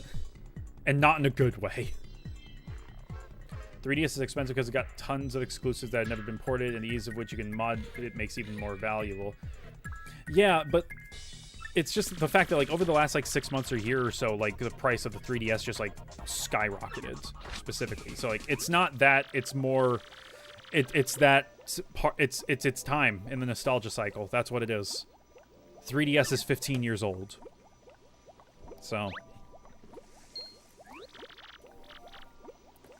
But, like, it's more expensive than, like, you'd think. Because, like, it's... The price of getting any 3DS is retail, if not higher. Like, what it retailed for, if not higher. Like, a new 3DS XL is, like, $300. Yeah, 3DS is 15 years old. It came out in 2011.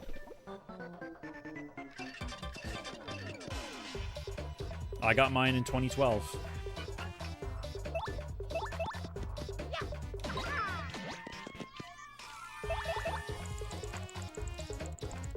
Yeah, we're old.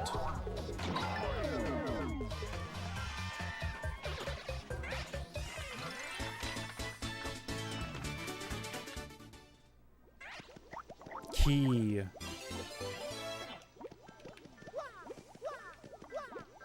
Chest. Oh. Replenishes 50 HP? Man, If only I had 50 HP to replenish.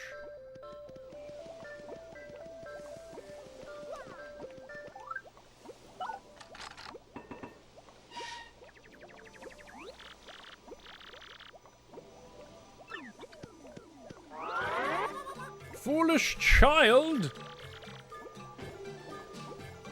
Got mine around the release of Dream Drop for obvious reasons. I got mine that Christmas, and I got Black 2, White 2, and Dream Drop Distance.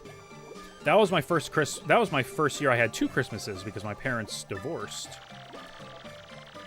So one of them got me the 3DS and Kingdom Hearts and Black 2, and the other one got me White 2. So thank you for the FF series. Love it. Already 3 parts in. Great stuff. Thank you, Fafnir. Thank you very much for the kind words. I do my best. 10-2's already in the pipe. Got your 3DS in 2016. Yeah, that was... Yeah, that sounds about right. That would have been at, like, the lowest point of its value, I guess. There were still good games. There were still games coming out for the 3DS until, like, 2018, if I remember correctly. So they had plenty to play at that point.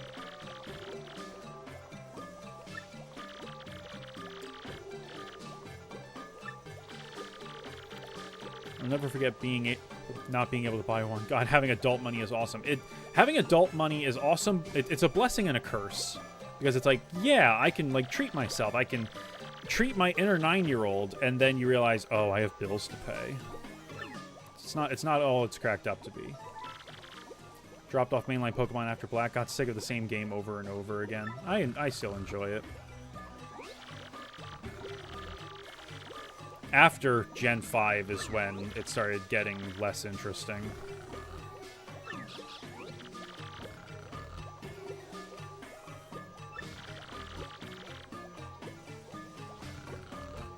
FF10's after you finish 8, hopefully this weekend. Go for it.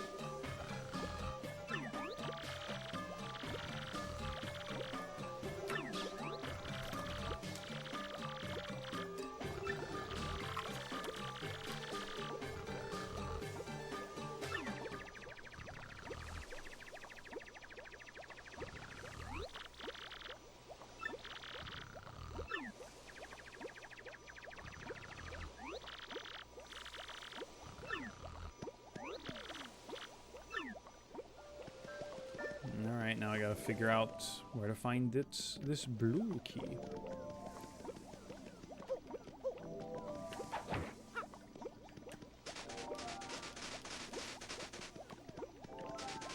Why is it let me interact with the bushes when it doesn't do anything?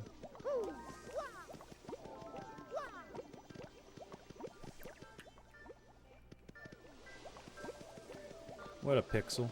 Pixelato. We have 2 pixels in here now. Have to differentiate.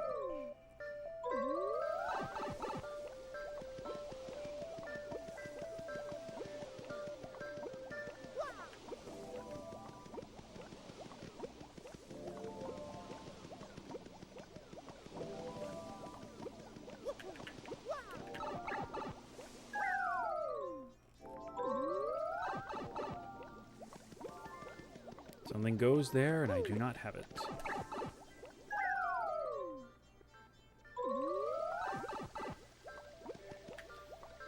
Do I need to heal? It's always a good idea to heal.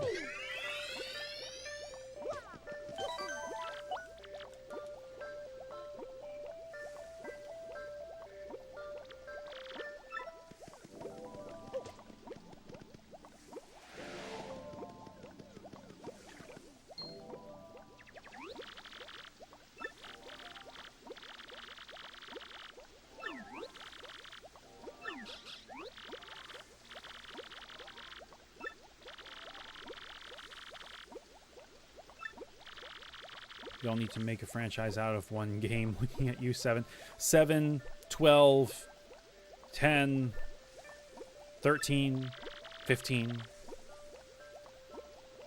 After the merger, basically every Final Fantasy became a franchise unto itself. Like 14 even, technically. Because of like all the stuff they do for that. Even if it is a lot of it is expansions. How far am I? I'm on chapter 2. This is my first time playing. Playing through, I should say.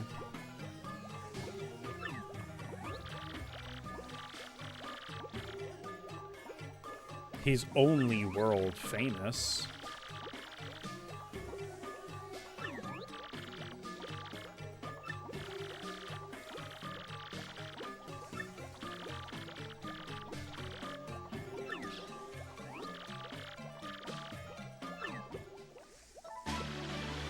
Oh, wow, okay.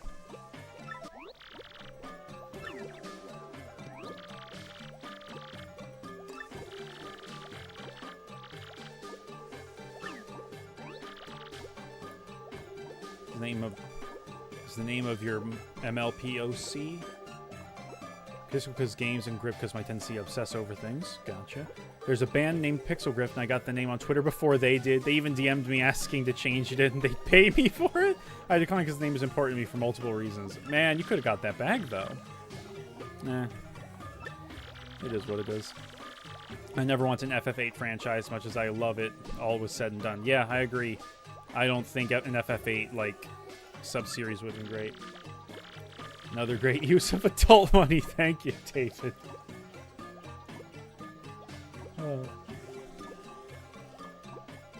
Mario RPG games seem to always really hit. I don't think there's many bad comments about either Paper Mario or Mario RPG or the Superstar Saga. I mean, I don't really have anything bad to say, but it's just like, it's whatever. It's fine. It's cute. It's charming. They're an indie band, so I doubt I've gotten that much. Yeah, true. It's not like you got to Twitter before, like, Metallica.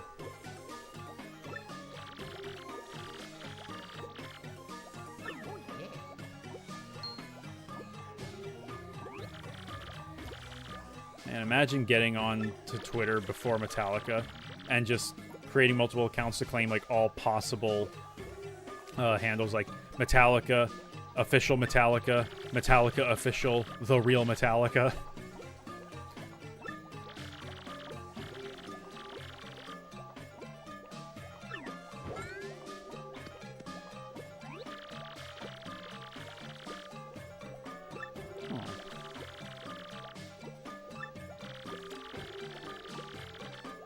They'll just stare at the orb.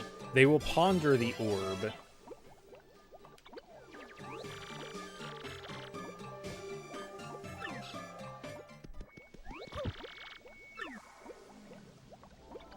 Square showing they struggle with sequels, so perhaps it's better they stay away from doing more. Eh.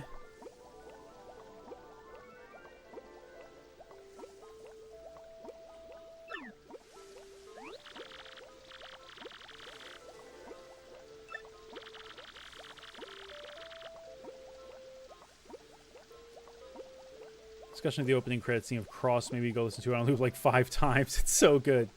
Yeah, it is really fucking good. Oh my god, Tractor F, thank you so much. Thank you for your incredible retrospectives that have gotten me through countless shifts and will continue to. Your FF6 one was my favorite. Thank you so much. Like the FF6 one was tough, but it was like of all of them, it was a labor of love. I did that. I did that in 2 blocks because like I wanted to get that one especially right, and I don't think I quite landed it all the way in some spots, but I did my best. 10-2 is a pretty solid sequel if you know bringing Tidus back. Yeah, the good ending just does not work thematically with what the game was doing. It really doesn't. Square struggles, period. I mean, for God's sakes, they can't announce a game less than like 5 years before it actually starts development. Yeah, I mean, like, yeah. Obviously, the long lead times is just an industry thing now. But yeah. I mean, 16 was announced like 2 years before it came out. Yoshi P was actually managing that as best he could. And that comes... I haven't played 16, so I can't actually comment on the game, but... You know, there wasn't an exceptionally long span of time between announcement and release on that.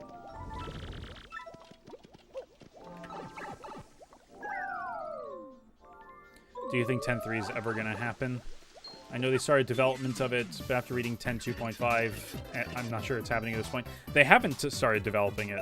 They keep saying they want to. They just... It's just a matter of timing. I don't want it, honestly. I don't. I haven't even read 10.2.5 or, like, listened to Will, but I don't want it. I don't want it.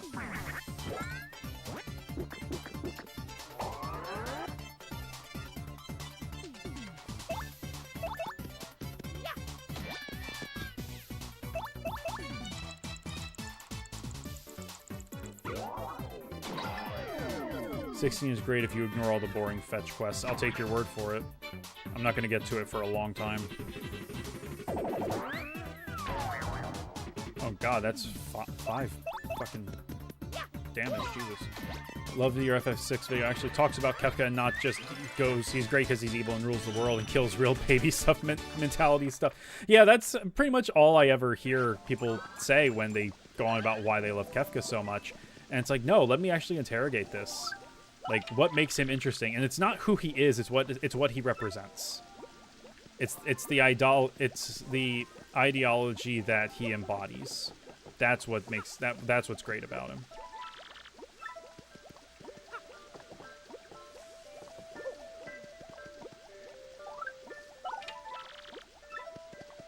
I don't even know what the orb is doing here. Oh fuck. How are you enjoying the game so far? It's fine. Oh, wow. Hold on.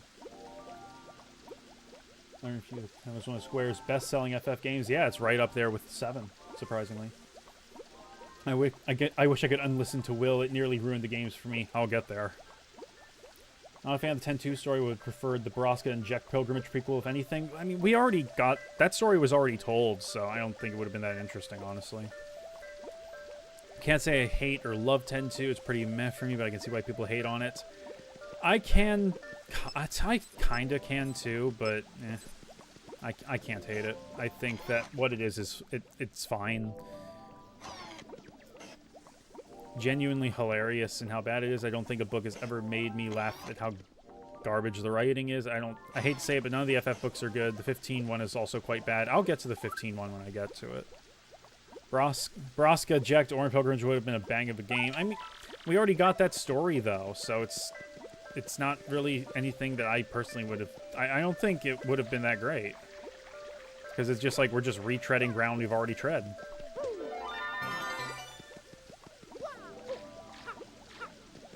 That's why they didn't do it.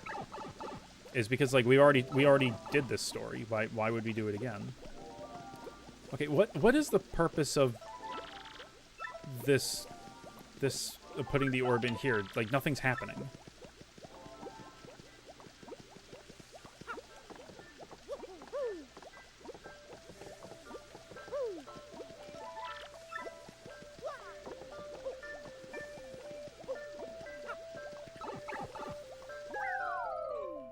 Have you played the Mario and Luigi games? I have not.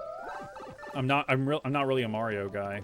The Mario games just don't really capture my attention and interest much. They're all very safe. I'd rather not have a Crisis Core deal with 10. Yeah, I mean, it's not even like, oh, I don't want a prequel. It's just like, that story's already been told. That specific story has already been told. You have to use filler to blow them over. Oh, that's right. Okay. Alright. I'll go back up and do that.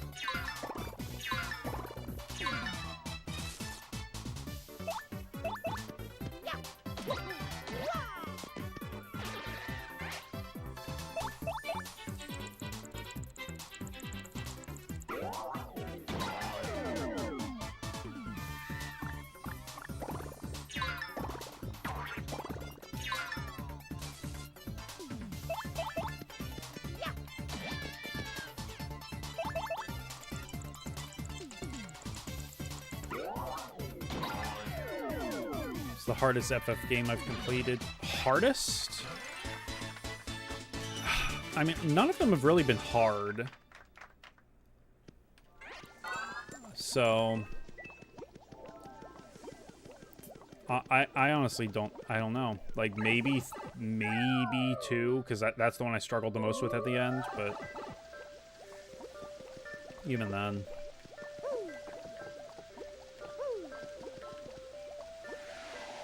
Oh, shit. Oh, I see. I see how you're supposed to do it.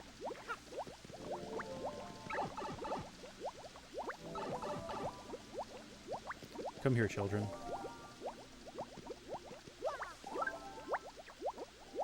Oh.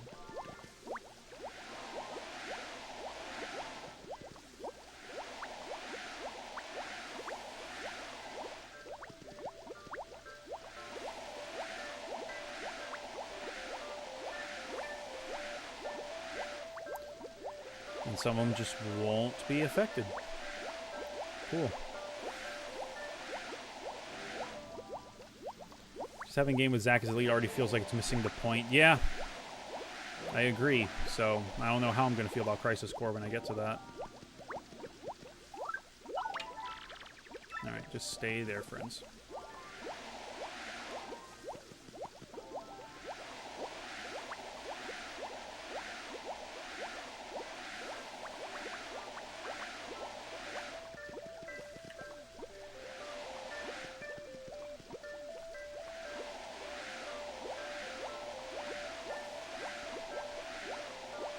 There we go. I think 5's pretty hard. A lot of people look at 5 as being pretty hard, and I don't blame them.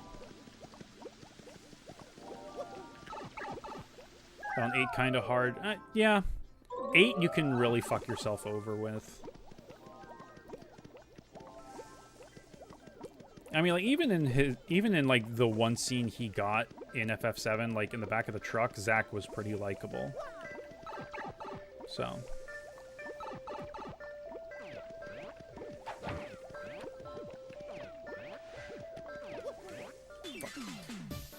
And every new Paper Mario game releases 4 years after the last one, so I think we might see a new one sooner rather than later. Maybe, who knows? I think a lot of Paper Mario fans would wish that they would just stop, but fucking Nintendo and Intelligent Systems are going to do what they want.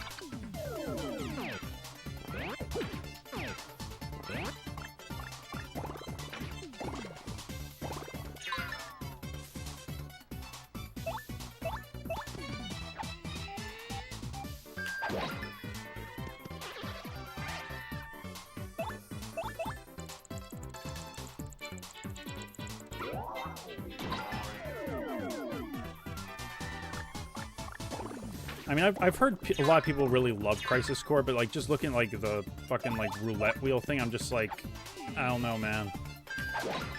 And then, like, the mission structure and just, like, it looks overwhelming, honestly, but I'll get to it when I get to it. I played any of the Fire Emblem games.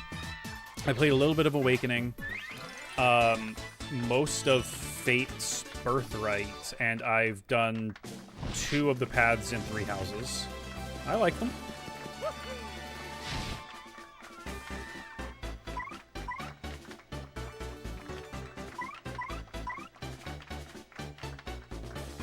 Let's do more FP, why not? We're trying to play through FF5 with a friend on PS3 with the Anthology release. It would freeze, but yeah. The Anthology version is bugged on PS3, unfortunately. Shit. I want to get that Shine Sprite. I want to get Shine.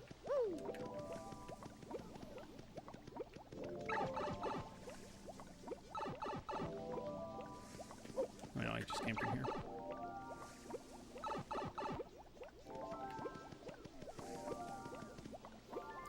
Then you played it in high school, back when I had a lot of free time. High school was the height of Final Fantasy phase. Mentioned it last stream, but it was a case where I thought Square could do no wrong. Generally considered them the best devs in the business. I mean, it is what it is. We all go through a phase like that with some artists or some brands. No shade, no shame. The remake of Crisis Core is more enjoyable to play, but I just don't like the existence of it. I don't like Angeal, Hollander, or goddamn Genesis. Yeah, it all seems kind of fanficky.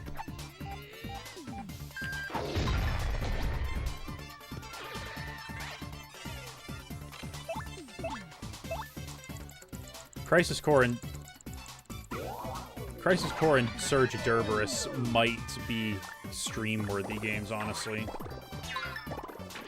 But I don't know.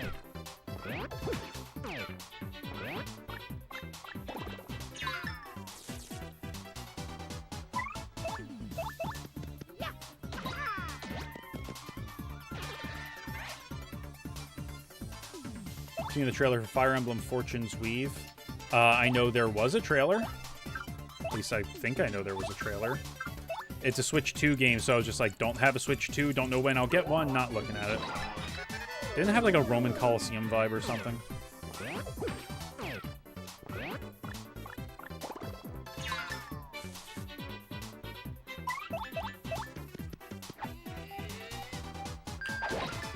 I don't think anyone likes Genesis. He's literally a gacked self-insert OC. Yeah, but we got gacked like in the flesh at the end of Surge Derberus, so it all evens out, right?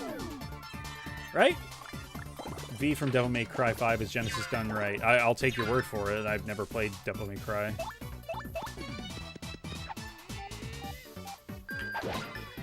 Favorite chapters in this game are 3, 4, 6, and the Princess and Bowser interludes. I'm sure I'll get to them, the interludes.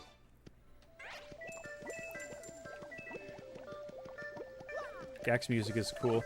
Too bad Gacked is a Japanese nationalist. Like, the bad kind, obviously. So it's like, I don't know. We can't really stick by this guy.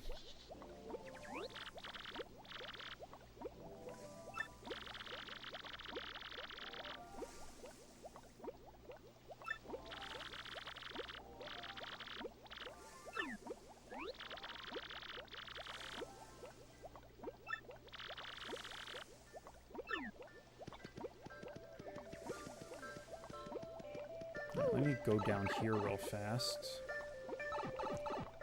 See what I can do. Save point! Yes! I like these. I don't know anything about the man personally, but that sucks. Wasn't it? Yeah. Koichi Sugiyama was a pretty hardcore Japanese nationalist who denied Japanese war crimes during World War II. The first guy I liked made by... wouldn't be the first I liked made by a questionable or awful person. Yeah. Gack's kind of a weirdo at best. Like, he's Japanese nationalist who lives anywhere other than Japan, apparently.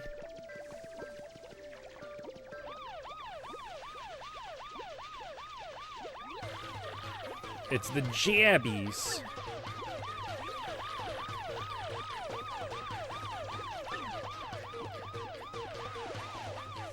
have fun with this.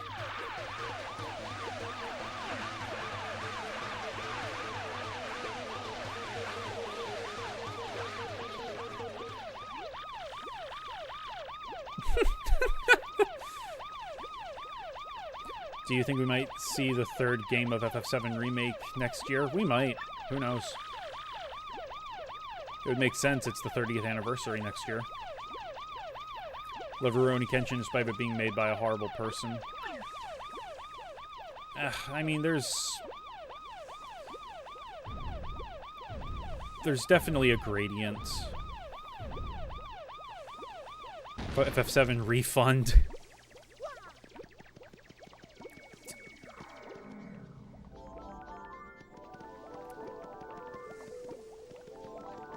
I can't get up there.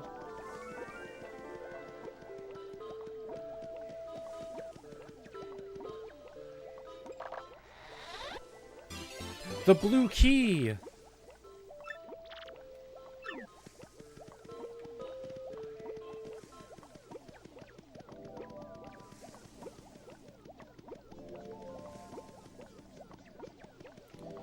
I like JoJo more than that manga. I've never watched JoJo, so, or read JoJo either. So I feel like it's impossible to like stuff nowadays without being linked to someone terrible. It's not always impossible, but you know, try to be, you know, a lot of people try to be conscious of that stuff. And like I said, there's a gradient of awfulness. You know, there is no ethical consumption under capitalism. Some people take that to mean, who cares, just do what you want, consequences be damned, when it's like, no, there's always going to be some terrible side effect of your consumption. It's a matter of being as knowledgeable and as informed as you can to do as little harm as possible.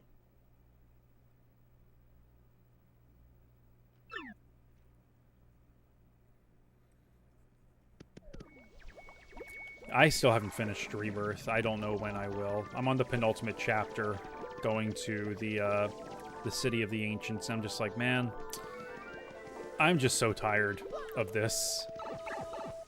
It just keeps going, and it feels like it's never ending.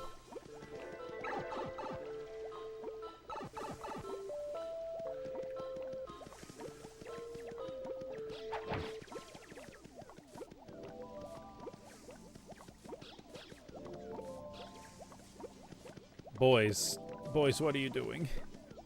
You're all just falling off. Haley Joel Osment turns 38 today. Goddamn. Yeah, the padding in Rebirth is even worse.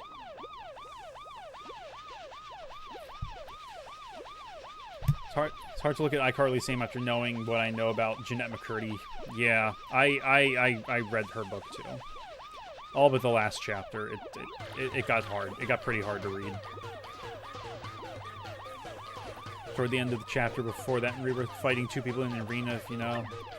Vaguely. I vaguely remember this. I played it like a year ago plus.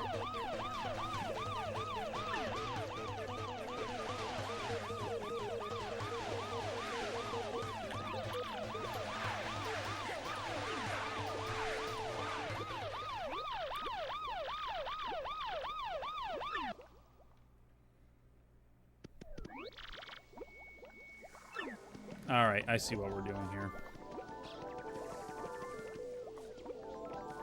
Let's get all the friends together. Oh, we lost someone.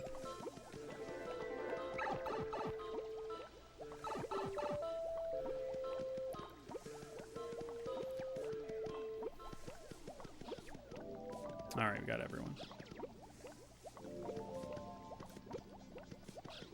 I love the part when playing a Kate Sith box throwing minigame. I like boxes.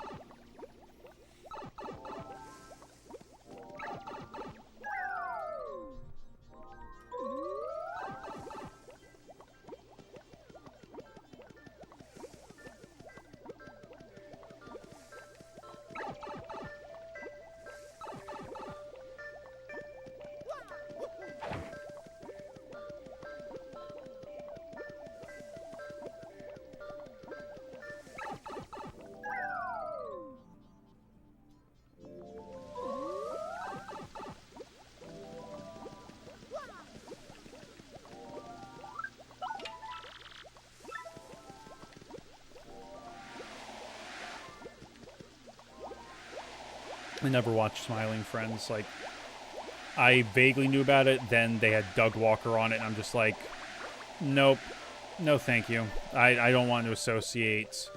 I don't want to watch a show that would associate with Doug fucking Walker. Fuck that.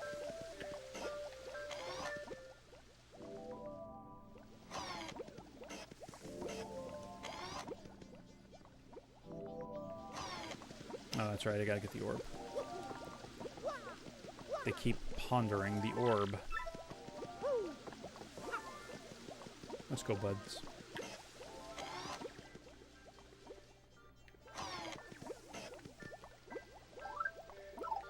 Yeah, alright. Let's do a refresh.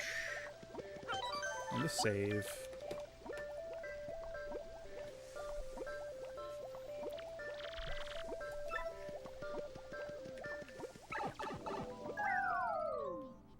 Yeah, people treat Doug Walker with fucking kids' gloves these days. And it's like, he's a useful idiot. I wonder what will happen if I do this. Ooh, nothing.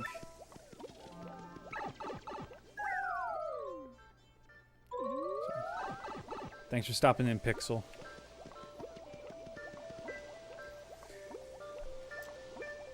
Until they do package deal. Know about the ending with Aerith and seems incredibly messy port. I don't know still. All I know is that it apparently was not handled well. We're gonna do a video on Live Alive, Live Alive. I don't see it happening. I've got enough on my plate this year. The only plans I have for next year right now are 358 Days Over 2 and Final Fantasy 11. I'm trying to survive this year right now.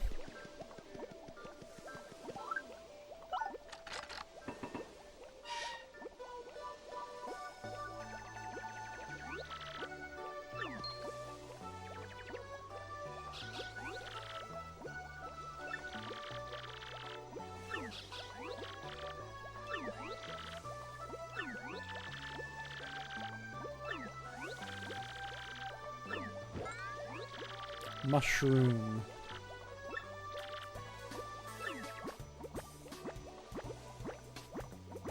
The guy who does CinemaSins also sucks. Yeah, that goes without saying. Ever do a video on the remake trilogy?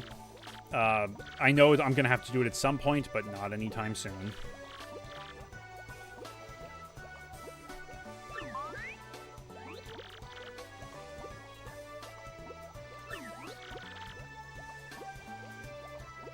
Yeah, decent introduction if you're a certain age, but, you know, you gotta move on quickly. Was this game important to me growing up? No. I played it once growing up. And I didn't even have a GameCube, so...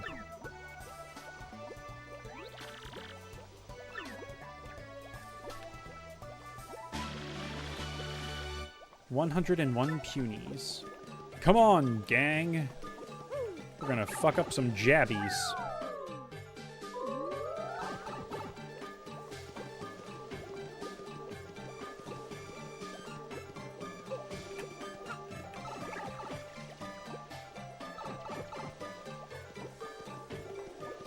Are you enjoying it? It's alright. I don't have any particularly strong feelings about it.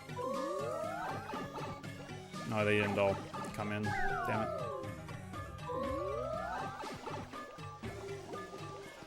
You played Mario Party for the first time? Goddamn. I had Mario Party 4, but I sold it a few years ago because I really needed the money.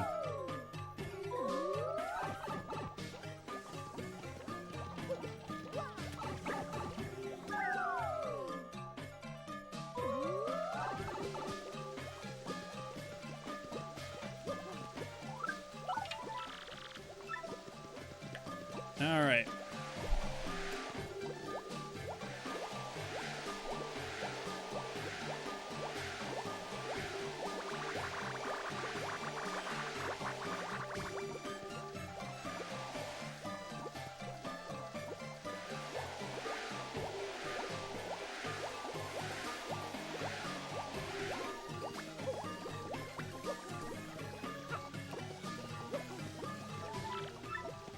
Stop your pondering.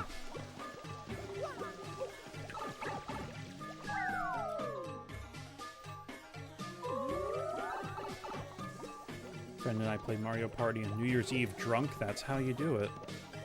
Pure chaos. Players to play it not sober. And hold on, let's see here.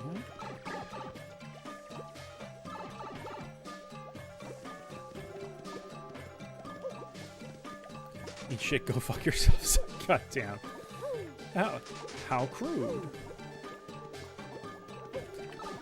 Yeah, my friends and I, we play Pummel Party these days, just because, like, it's on Steam and it's just easier to set that up.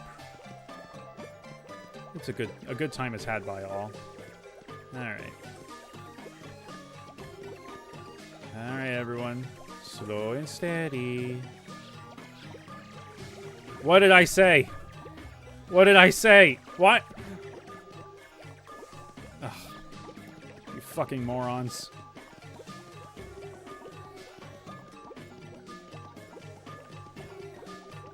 Alright, we're missing 2. Did 2 of them not drop off? Oh, you're gonna kill me.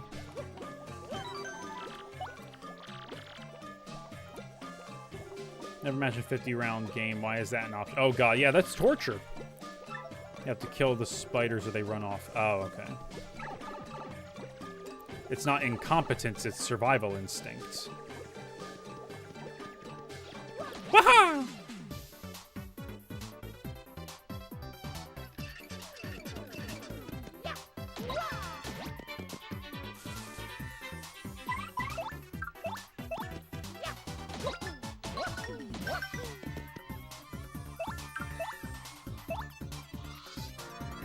Oh, you have to press the release.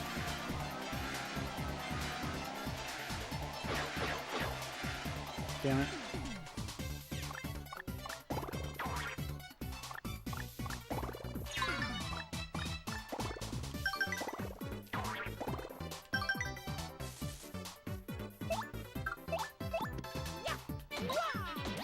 Damn it.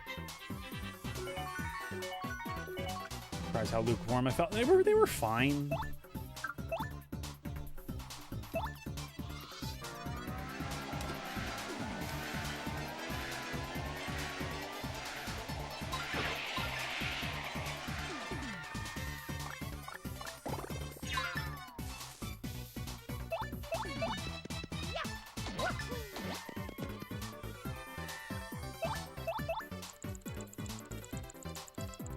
Ratchet Deadlock is up next. I know I'm probably going to be a bit less enthused about that one just because, like, it's mostly combat. Have you tried playing Baten Kaidos? No, I haven't.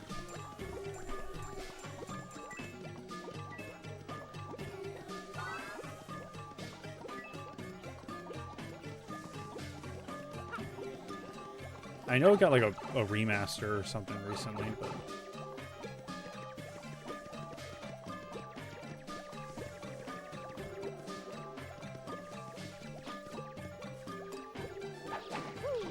Damn it. Ratchet Deadlock's my favorite. Love the combat focus. I've heard that. I haven't heard that it's bad. It's just, you know, the fact that it just is the combat. Like, there's no, like, platforming or exploration or anything, is my understanding.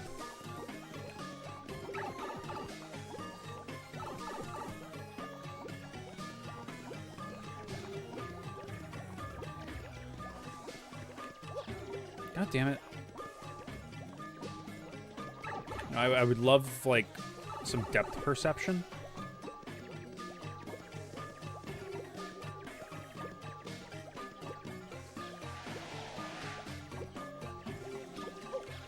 God damn it. Strong premise, but they just end up doing nothing with it. The platforming is more flat and gamey. Oh.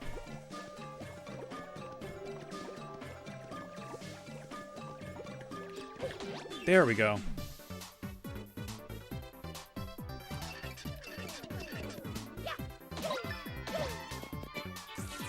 Prefer Splatoon over Ratchet & Clank, even though that series is far older than Splatoon.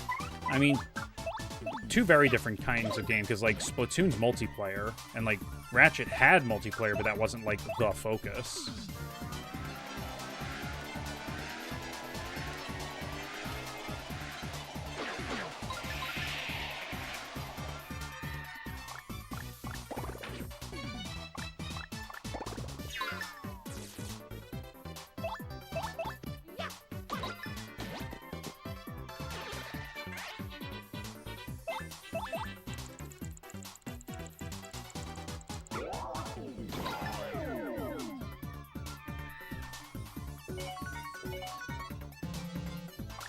hate that slot machine.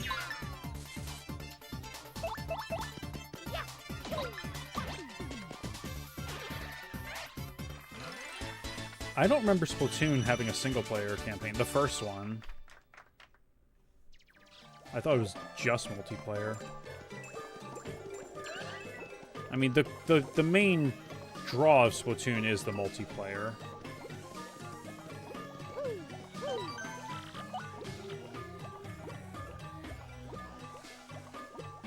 I'll suck deadlocked omits. I don't find myself missing. Never cared for Clank sections or hacking minigames, and Giant Clank ain't that great. I mean, you like it's the variety more than just doing one thing. You gotta break it up.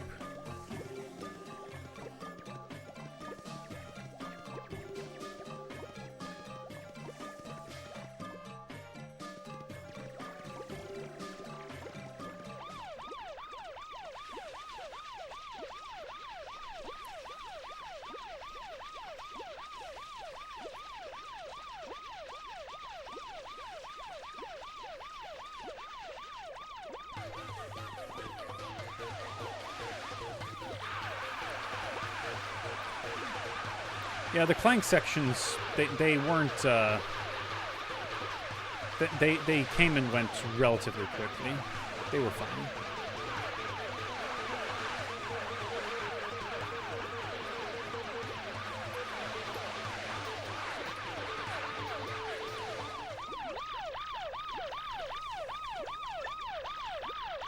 Fight the Octones, take back the Great Zap. I thought that was like Splatoon 2.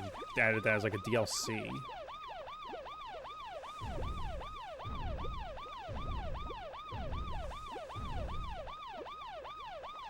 Clank sections were Pikmin before Pikmin.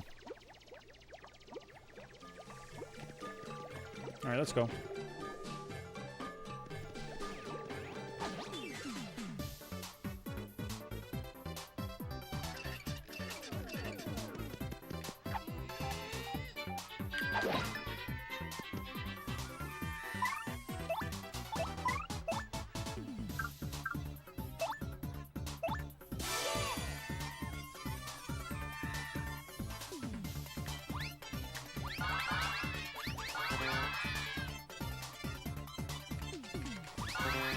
Damn it.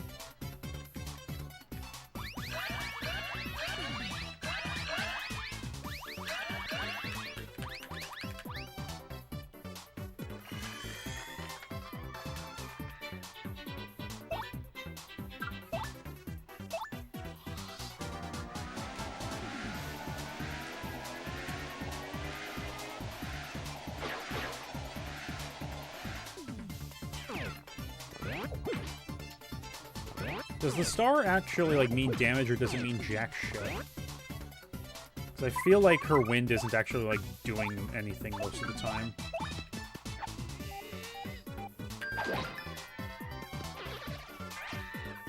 Splatoon 2 stories, please repeat Splatoon 1 story mode. DLC Octo Expansions mode, where you play as an Octoling trying to get the star. Oh, those are words. Those are words.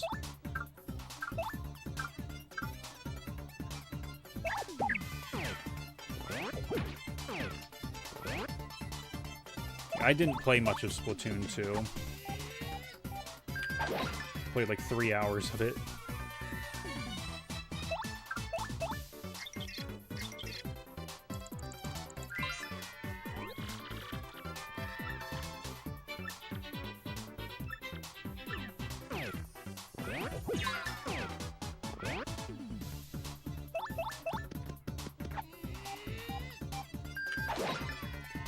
Ratchet, Deadlock, Jack X both follow a similar premise where the heroes are fighting for their lives, and less so the world like previous entries. Yeah, and also, like, they're technically spin-offs, like, taking one aspect of the previous games and just building entirely around that. What are we doing with the orb here?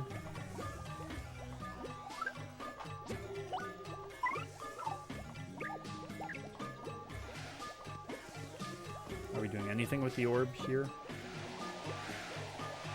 Doesn't seem like it. Come on, gang. God damn it.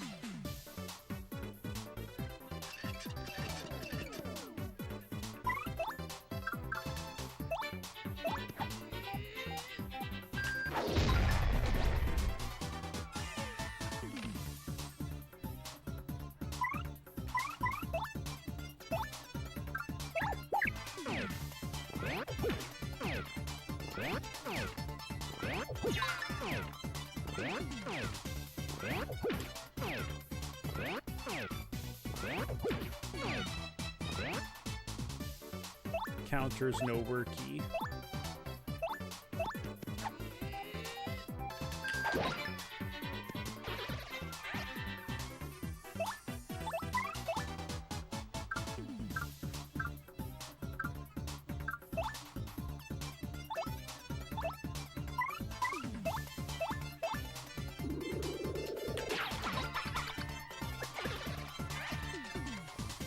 Can you use Flurry Gust if you hold the A button long enough?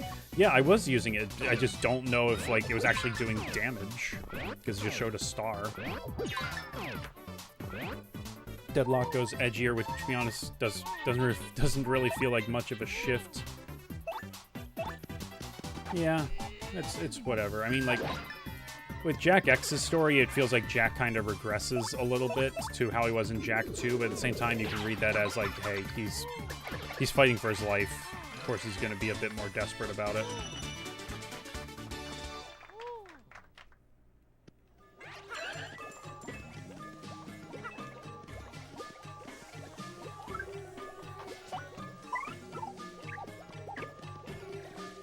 You can blow the enemies away from battle completely. I saw it do that once with 2 enemies. Alright, so what am I supposed to do with the little crossing thing?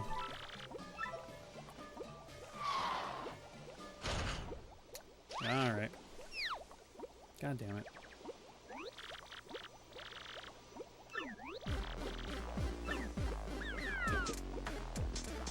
Oh, look, it's these assholes.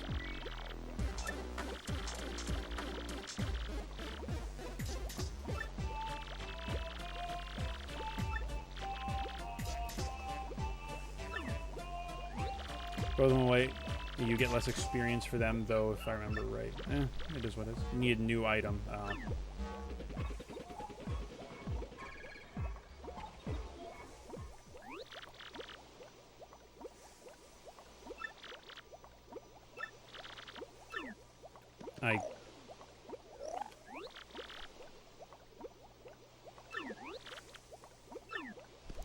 Hold on, I can take this out, right?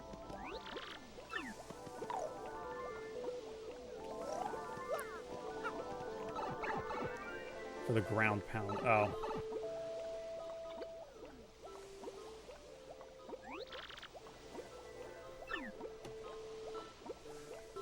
Yeah, sure, I guess.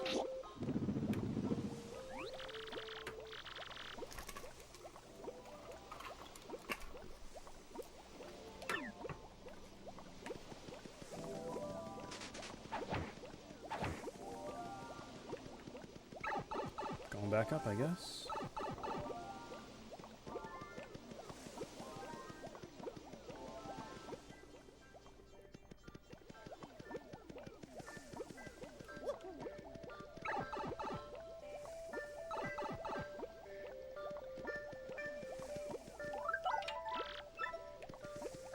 That doesn't do anything.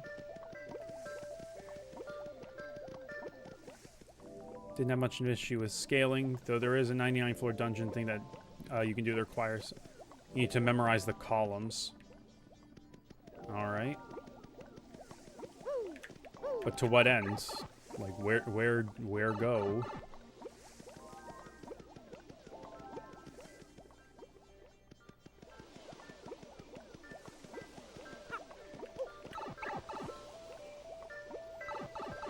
Sun, moon, thing, star. Alright. And go to the next room. The next room below this one? There's no pipe. There is no room below this one. Oh, a star piece.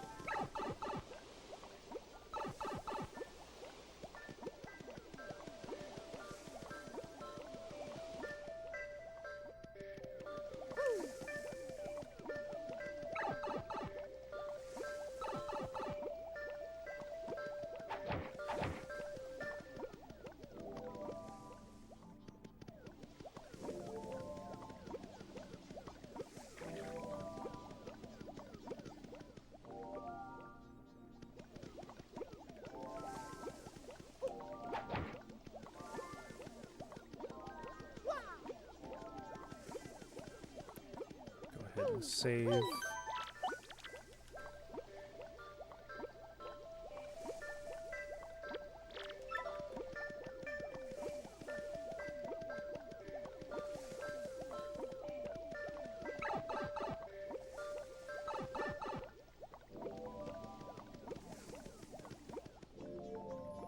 Can blow that wall. What wall?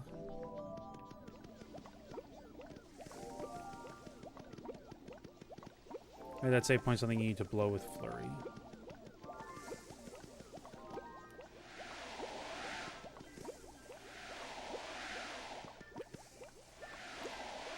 See it here.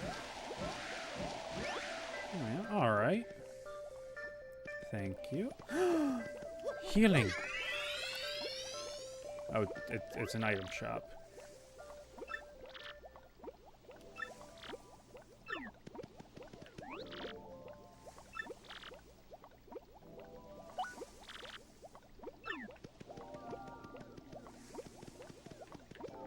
Ice Storm, HP Drain.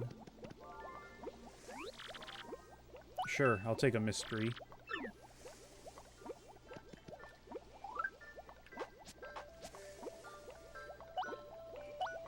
Oh, it's not actually a thing I need. That's, ugh.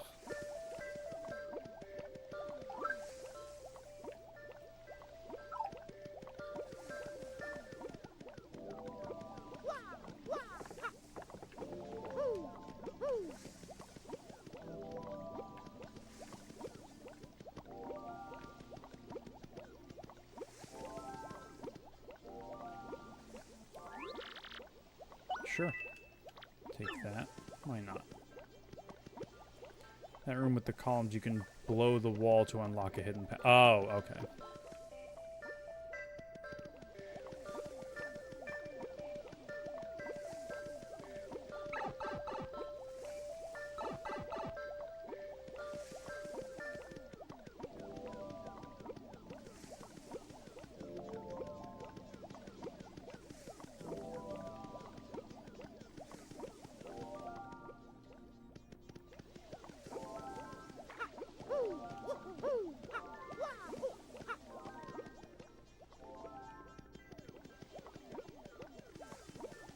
Down we go.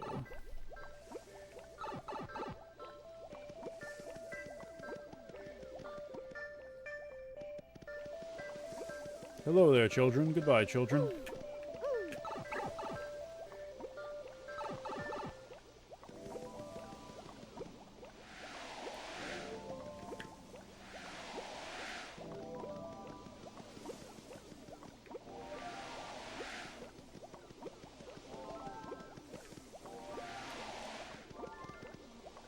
Not seeing any incongruities.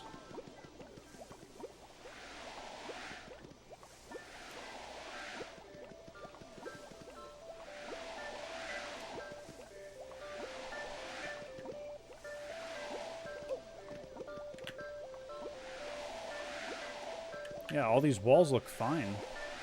Wait.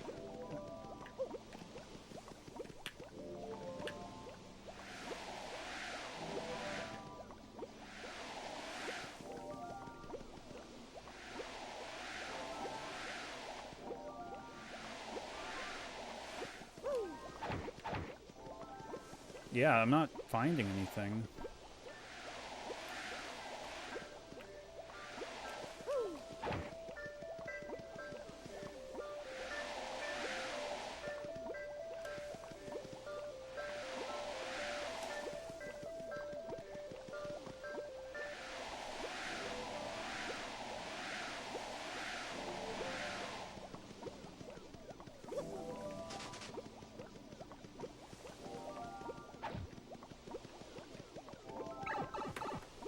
Yeah, I'm stumped. I don't know.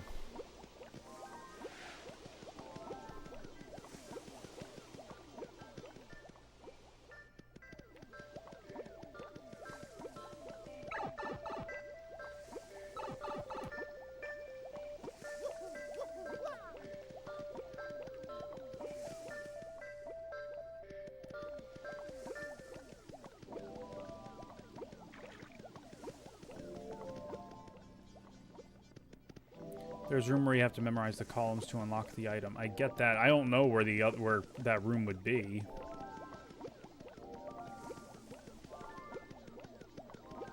So just try here.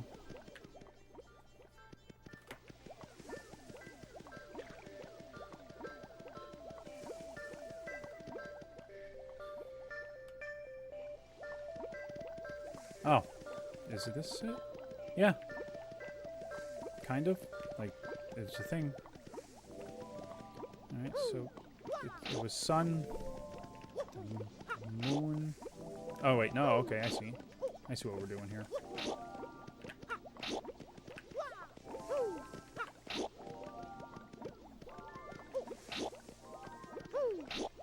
There we go.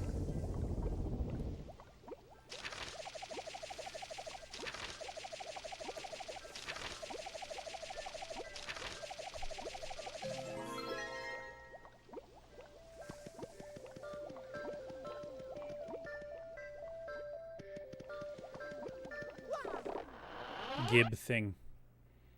Gib boots. Give me my little booties.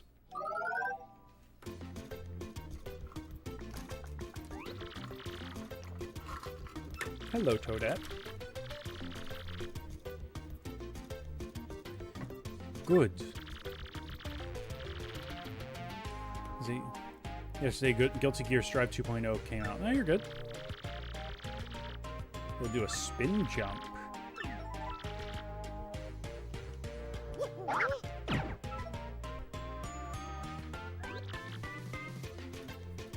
I got it.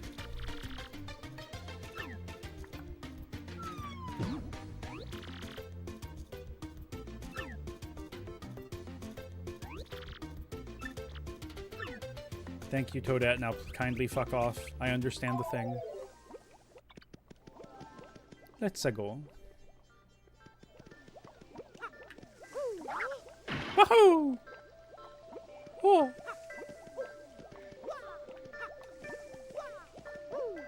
Shine gets.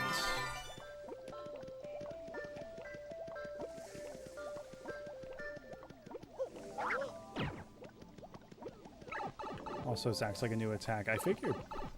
Seemed like it would.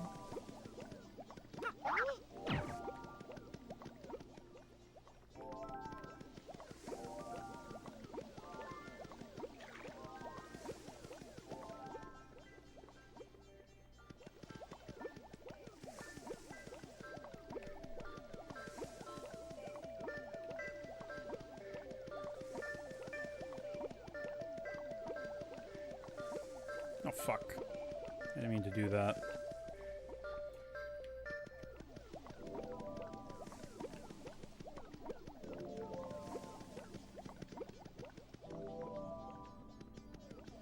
Save real fast while I'm here.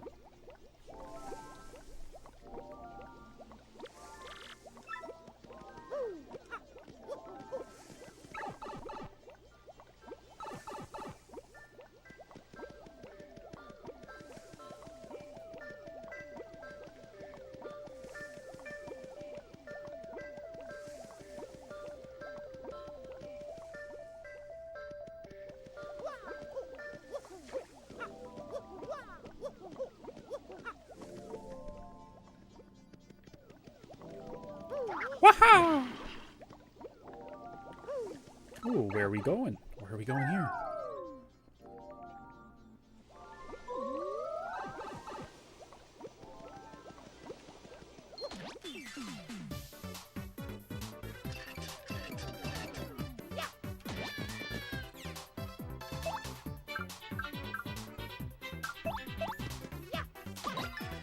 Finally, jump is good again.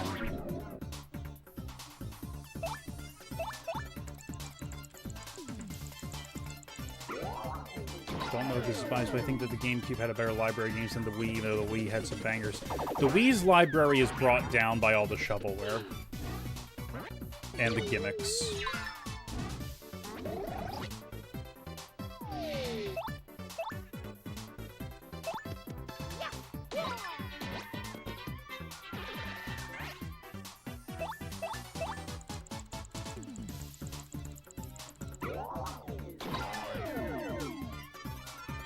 At least it's not as bad as the N64's library.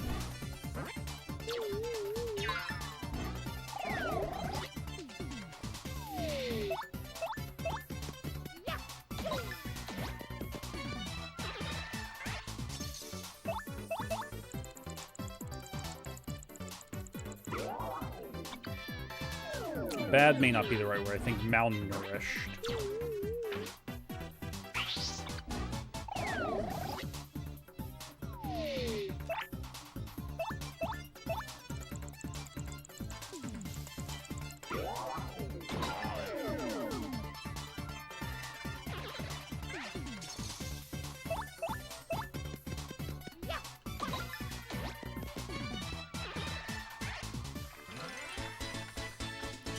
Understood why people love the N64 so much. Didn't have one, but like Mario 64, Banjo-Kazooie, and Ocarina are the only games I think were actually worth playing on it. I mean, so when I got an N64 back in October, I asked Jorge from Brainlords, because he's the N64's most loyal soldier. His words, not mine. Like what about some good games on the N64 that weren't published or made by Nintendo, and also were not sin and punishments. And he actually had to like pause and think about it, and he and Kyle turned that into a whole episode of Brainlords. It was a really good episode. There was a Beetle racing game, like the car, that their guest brought up, and when I was at Jorge's place on my vacation, we played it. And, like, yeah, it actually, like, wasn't that bad.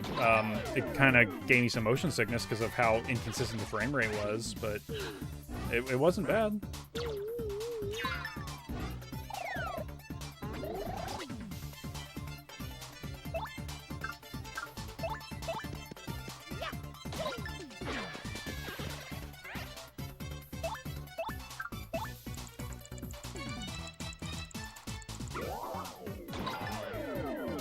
I'd be used to use Tattle on all the enemies. That's just my thing. Yeah, it would be, but then I'd be wasting a turn and taking damage, and I don't like doing that.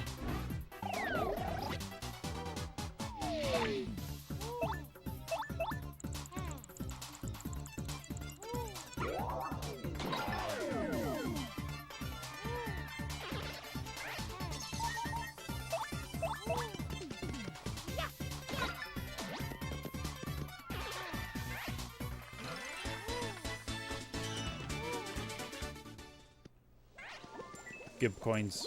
Give.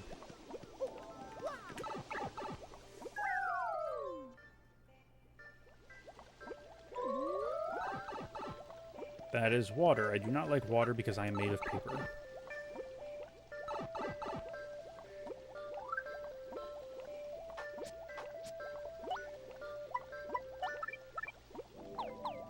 Oh, it's Smash, Mario Kart 64, GoldenEye, Kirby 64, Mario Party, Resident Evil 2, Mega Man Legends, Banjo-Tooie, DK64, Majora's Mask, Mario Tennis, Paper Mario, and so many more. Smash is good. Mario Kart 64, I personally never liked. GoldenEye, that very much seems like if you had to be there sort of game, honestly. Kirby 64, I don't care about Kirby. Mario Party, the one that gave you blisters on your hands, no thank you. Yeah, I know about Mario Party 2 and 3, but I haven't played them. Resident Evil 2, not an N64 exclusive, but still very impressive that it got on there. Mega Man Legends, again, not an exclusive, still impressive it's on there. Banjo-Tooie, that is Banjo-Kazooie 2, so it kind of goes without saying. DK64, I've heard a lot of people despise DK64. Majora's Mask, I've heard great things. No pushback from me. Mario Tennis, I've heard people are kind of so-so on Mario Tennis, but praise the Game Boy one for being like an RPG. From Camelot, I think? Paper Mario, I don't hear people talk about the N64 Paper Mario that much. I haven't heard bad things, but I just haven't heard people talk about it that much. I've never heard anyone think that Resident Evil 2 is an exclusive to the N64. It's just that it's impressive that it's on there. The N64 games I have are Ocarina of Time and Pokemon Stadium 1 and 2. The handheld Mario sports games were weird. They were RPGs made by the same devs as Golden Sun. Yeah, Camelot. Excuse me. I mean, I've heard they're interesting.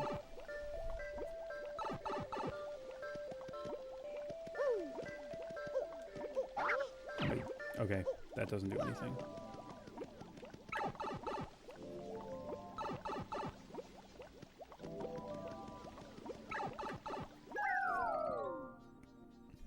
I don't think I'm at a point where I can actually do anything in there yet. No, like, I want to get Banjo-Kazooie because I did play it on an emulator years ago, and I really enjoyed what I played. I've heard people be a bit down on Tooie, but I think it's because of the scale of the levels, I think?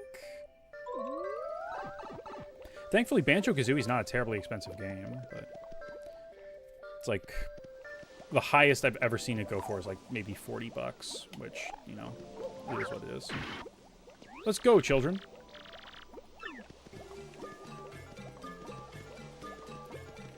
Come on, children, you're free. You're free, children. Join me in the hole.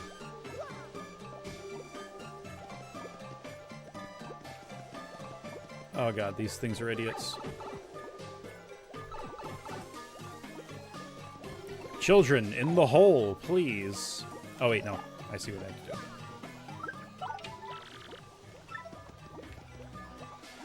Get in the hole. Get in the pit.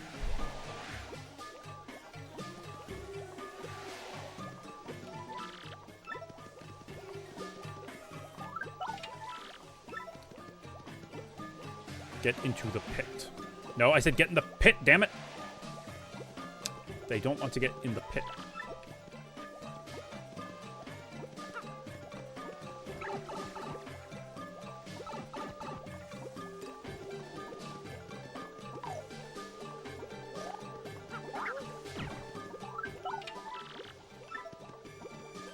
Stupid babies need the most attention.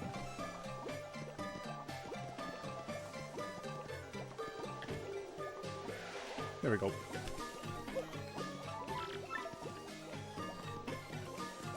Come on.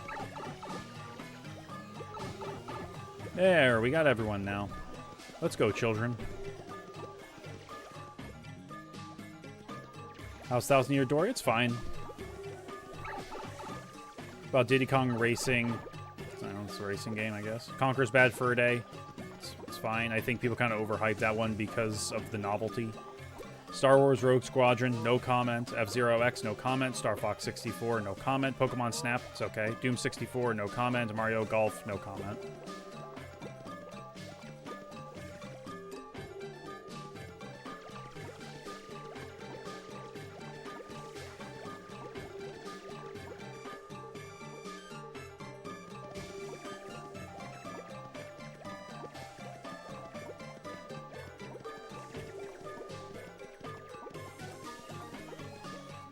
Damn it. Oh well, I'm right here anyway.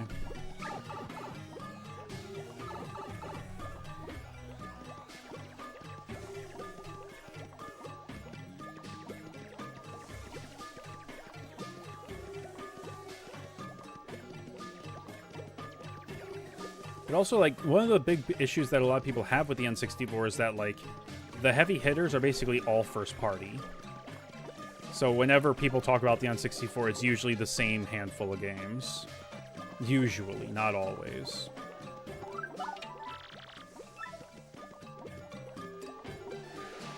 Get in the pit.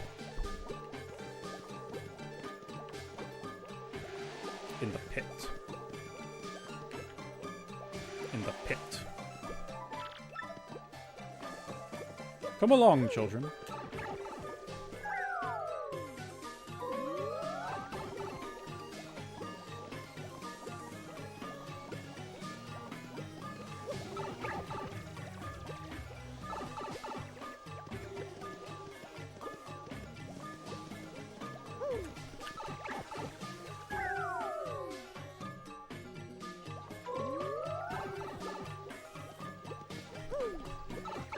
What are your thoughts on the Wii U? I like the Wii U. Too bad there's not much of a reason to own one anymore, but yeah, I like it.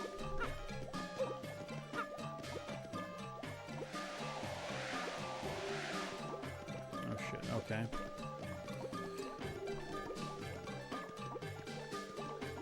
You guys afraid of stairs or something? What the fuck?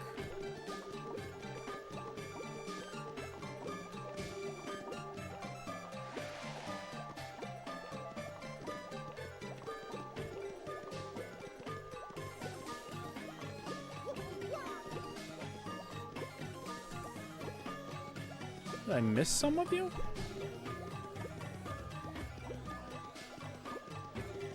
I don't have all 101. What the hell?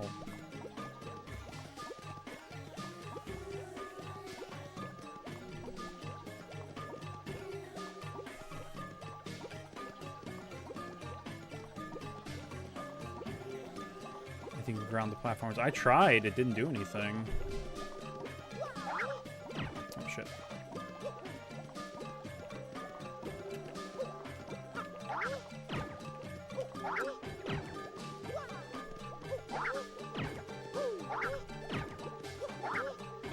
Yeah, it doesn't do anything.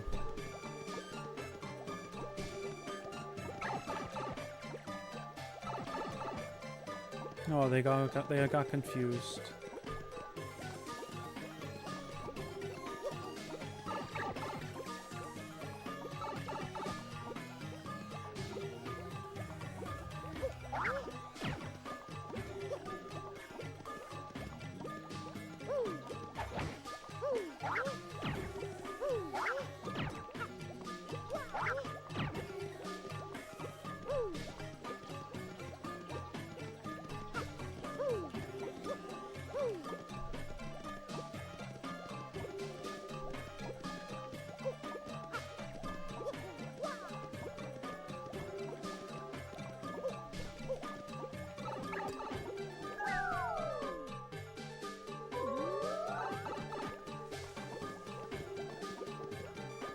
How the fuck do I get them over here? Because if I blow them, they just drop.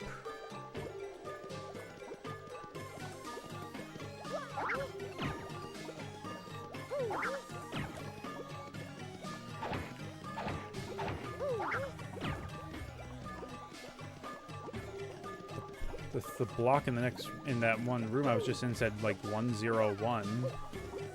I don't know what that's supposed to mean.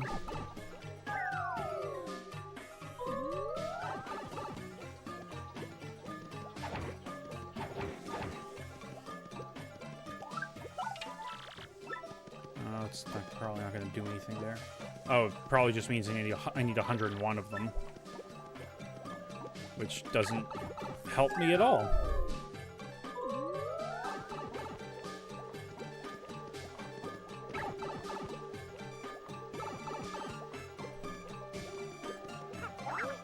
Shit. Didn't mean to do that.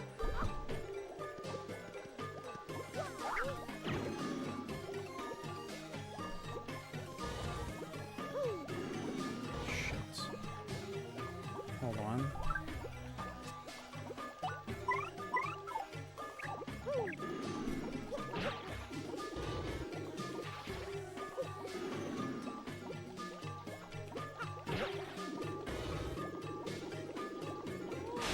There we go.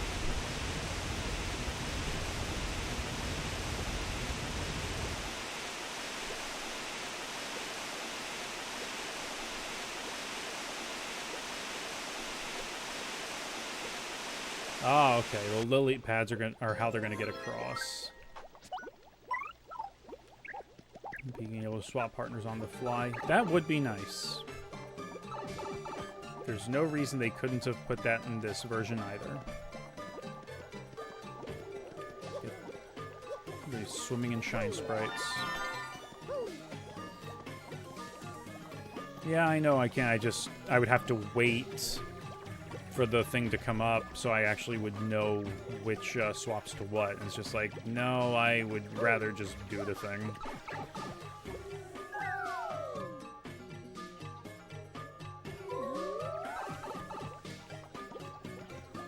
Alright, come on.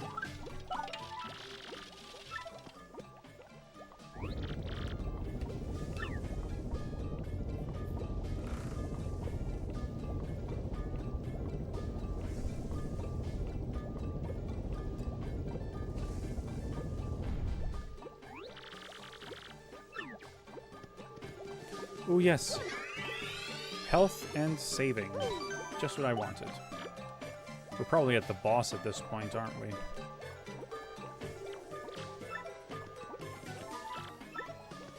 Alright, come on, children. Through me, you could hold ZL and it would bring up a floating quick menu to tab through. Hmm.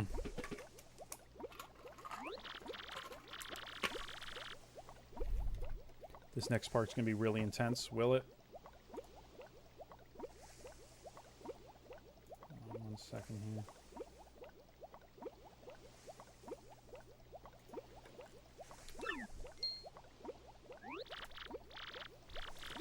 Sounds like a mob.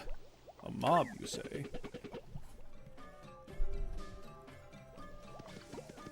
Oh, it's... The mob is me.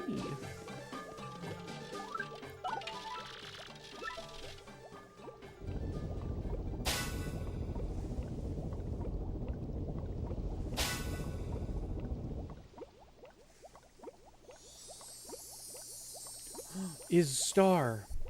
Is Crystal Star.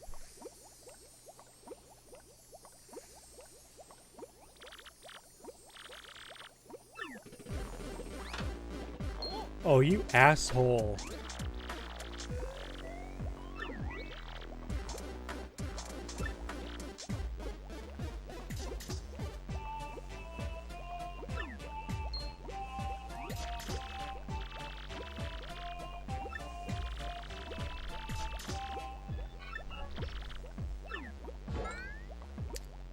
Oh, I thought that was a gun.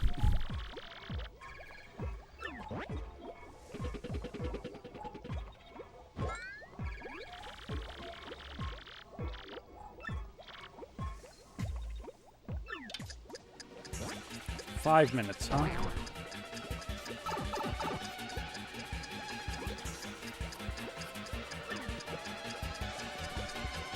Oh, let's mosey.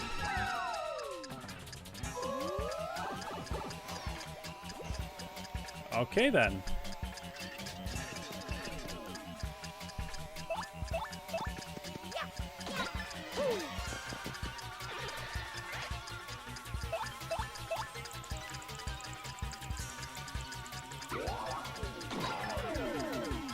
You need the punies. They didn't follow me?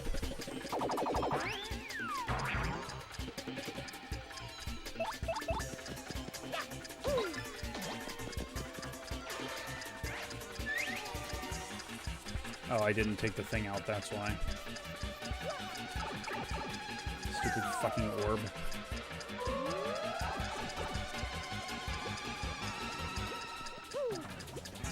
Stop panicking, come on.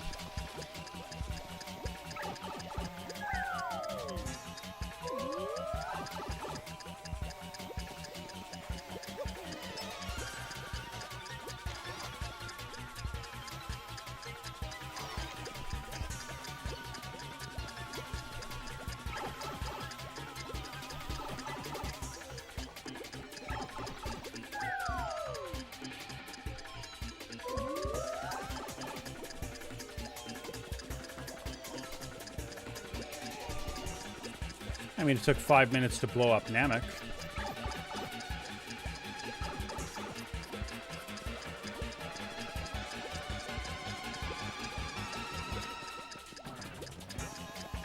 Oh, what the fuck? We lost some of them. God damn it. These stupid motherfuckers. Keep up.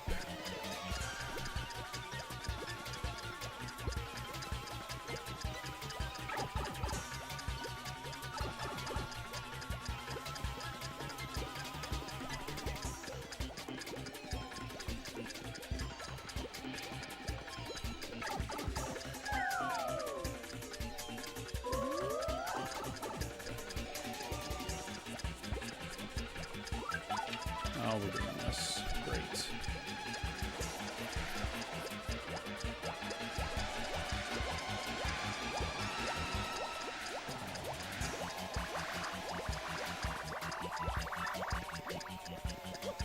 Damn it.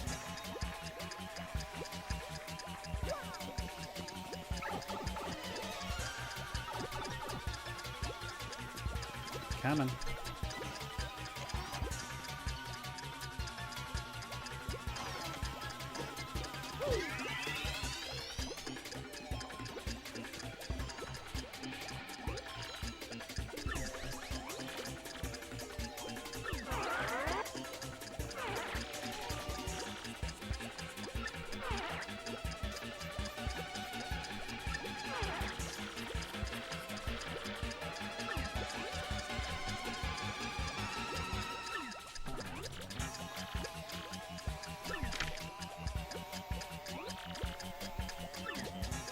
Nah, she old.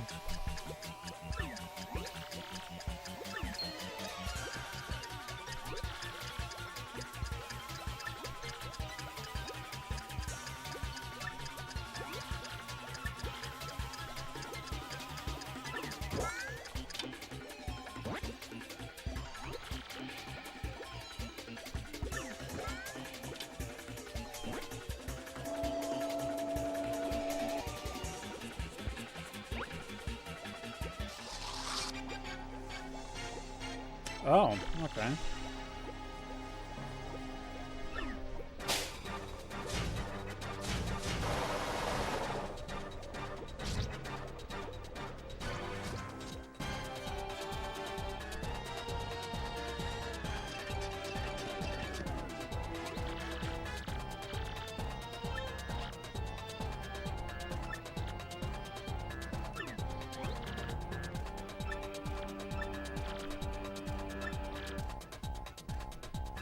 Yeah, I was going to.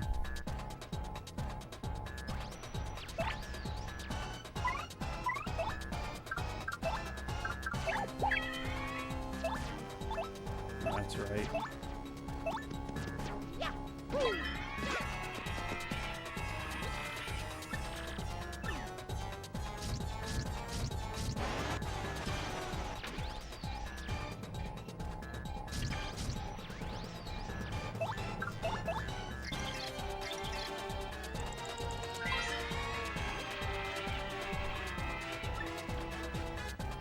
Eh?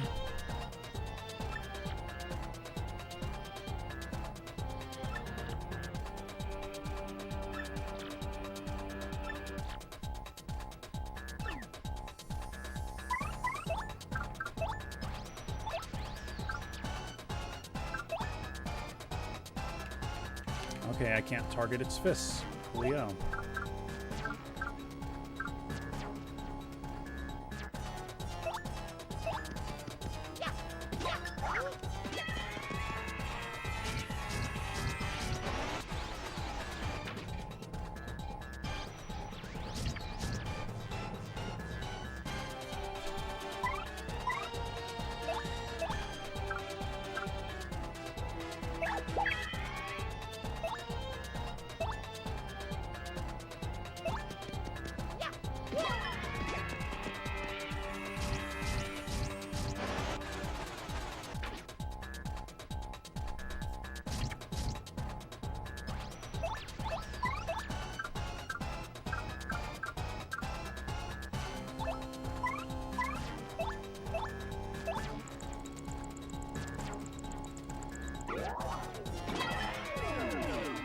Its defense is too high. I don't like it.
Oh, great. They're gone now. They're back now.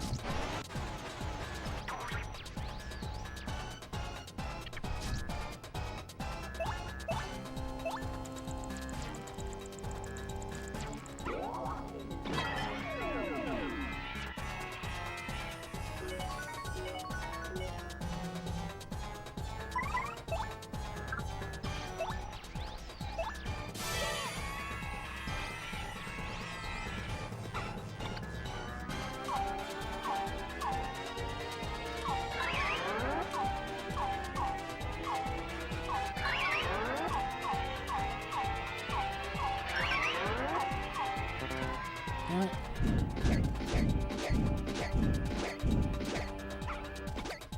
Oh, damn, 4 damage. Awesome.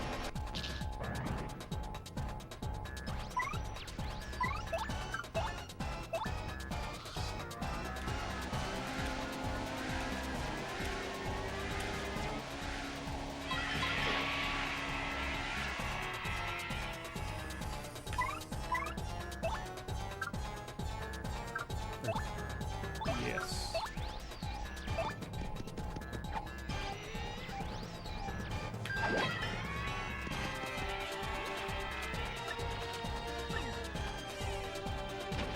Damn it. Why you gotta hurt Mario?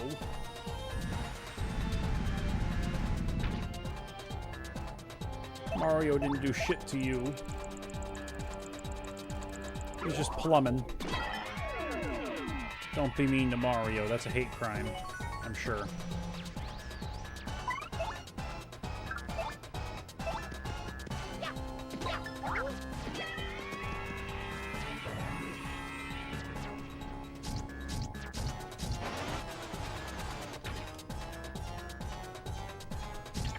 Flurry don't give a shit.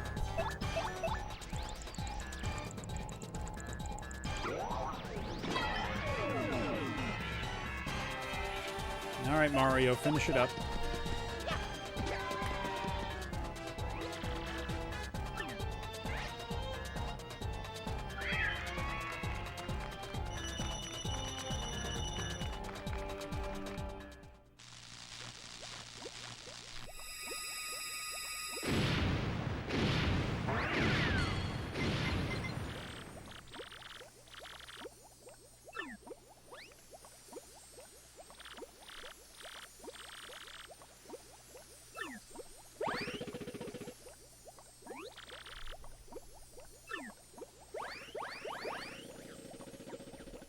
Yeah, go with your boss.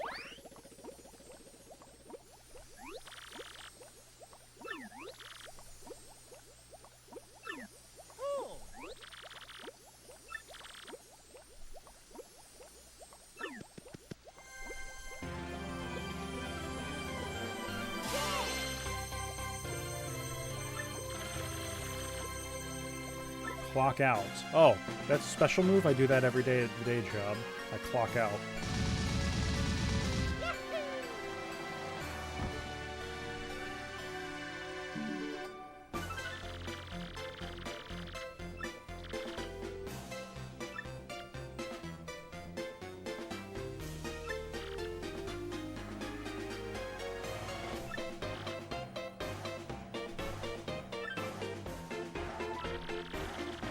Save progress? Yes, I will save. I'm going to call it there for today because I am tired and I am hungry. And we finished a chapter, so I think that's a good stopping point. I'm going to try to come to stream again tomorrow. Recording the bonus video, obviously. I know I'm doing something else at some point this weekend. I just don't know when. Next chapter is one of the best in the game. Well, we'll see if I feel the same. I guess probably tomorrow. Yeah, thanks for stopping in. Thank you everyone who kicked in a bit of cash. Hugely appreciated. I actually used the shower for the Peach segments. I don't know what that means, but we'll find out tomorrow. Thanks for stopping in, everyone. Have a fantastic night, and keep an eye on the page. See when I go live. It's probably going to be later in the afternoon.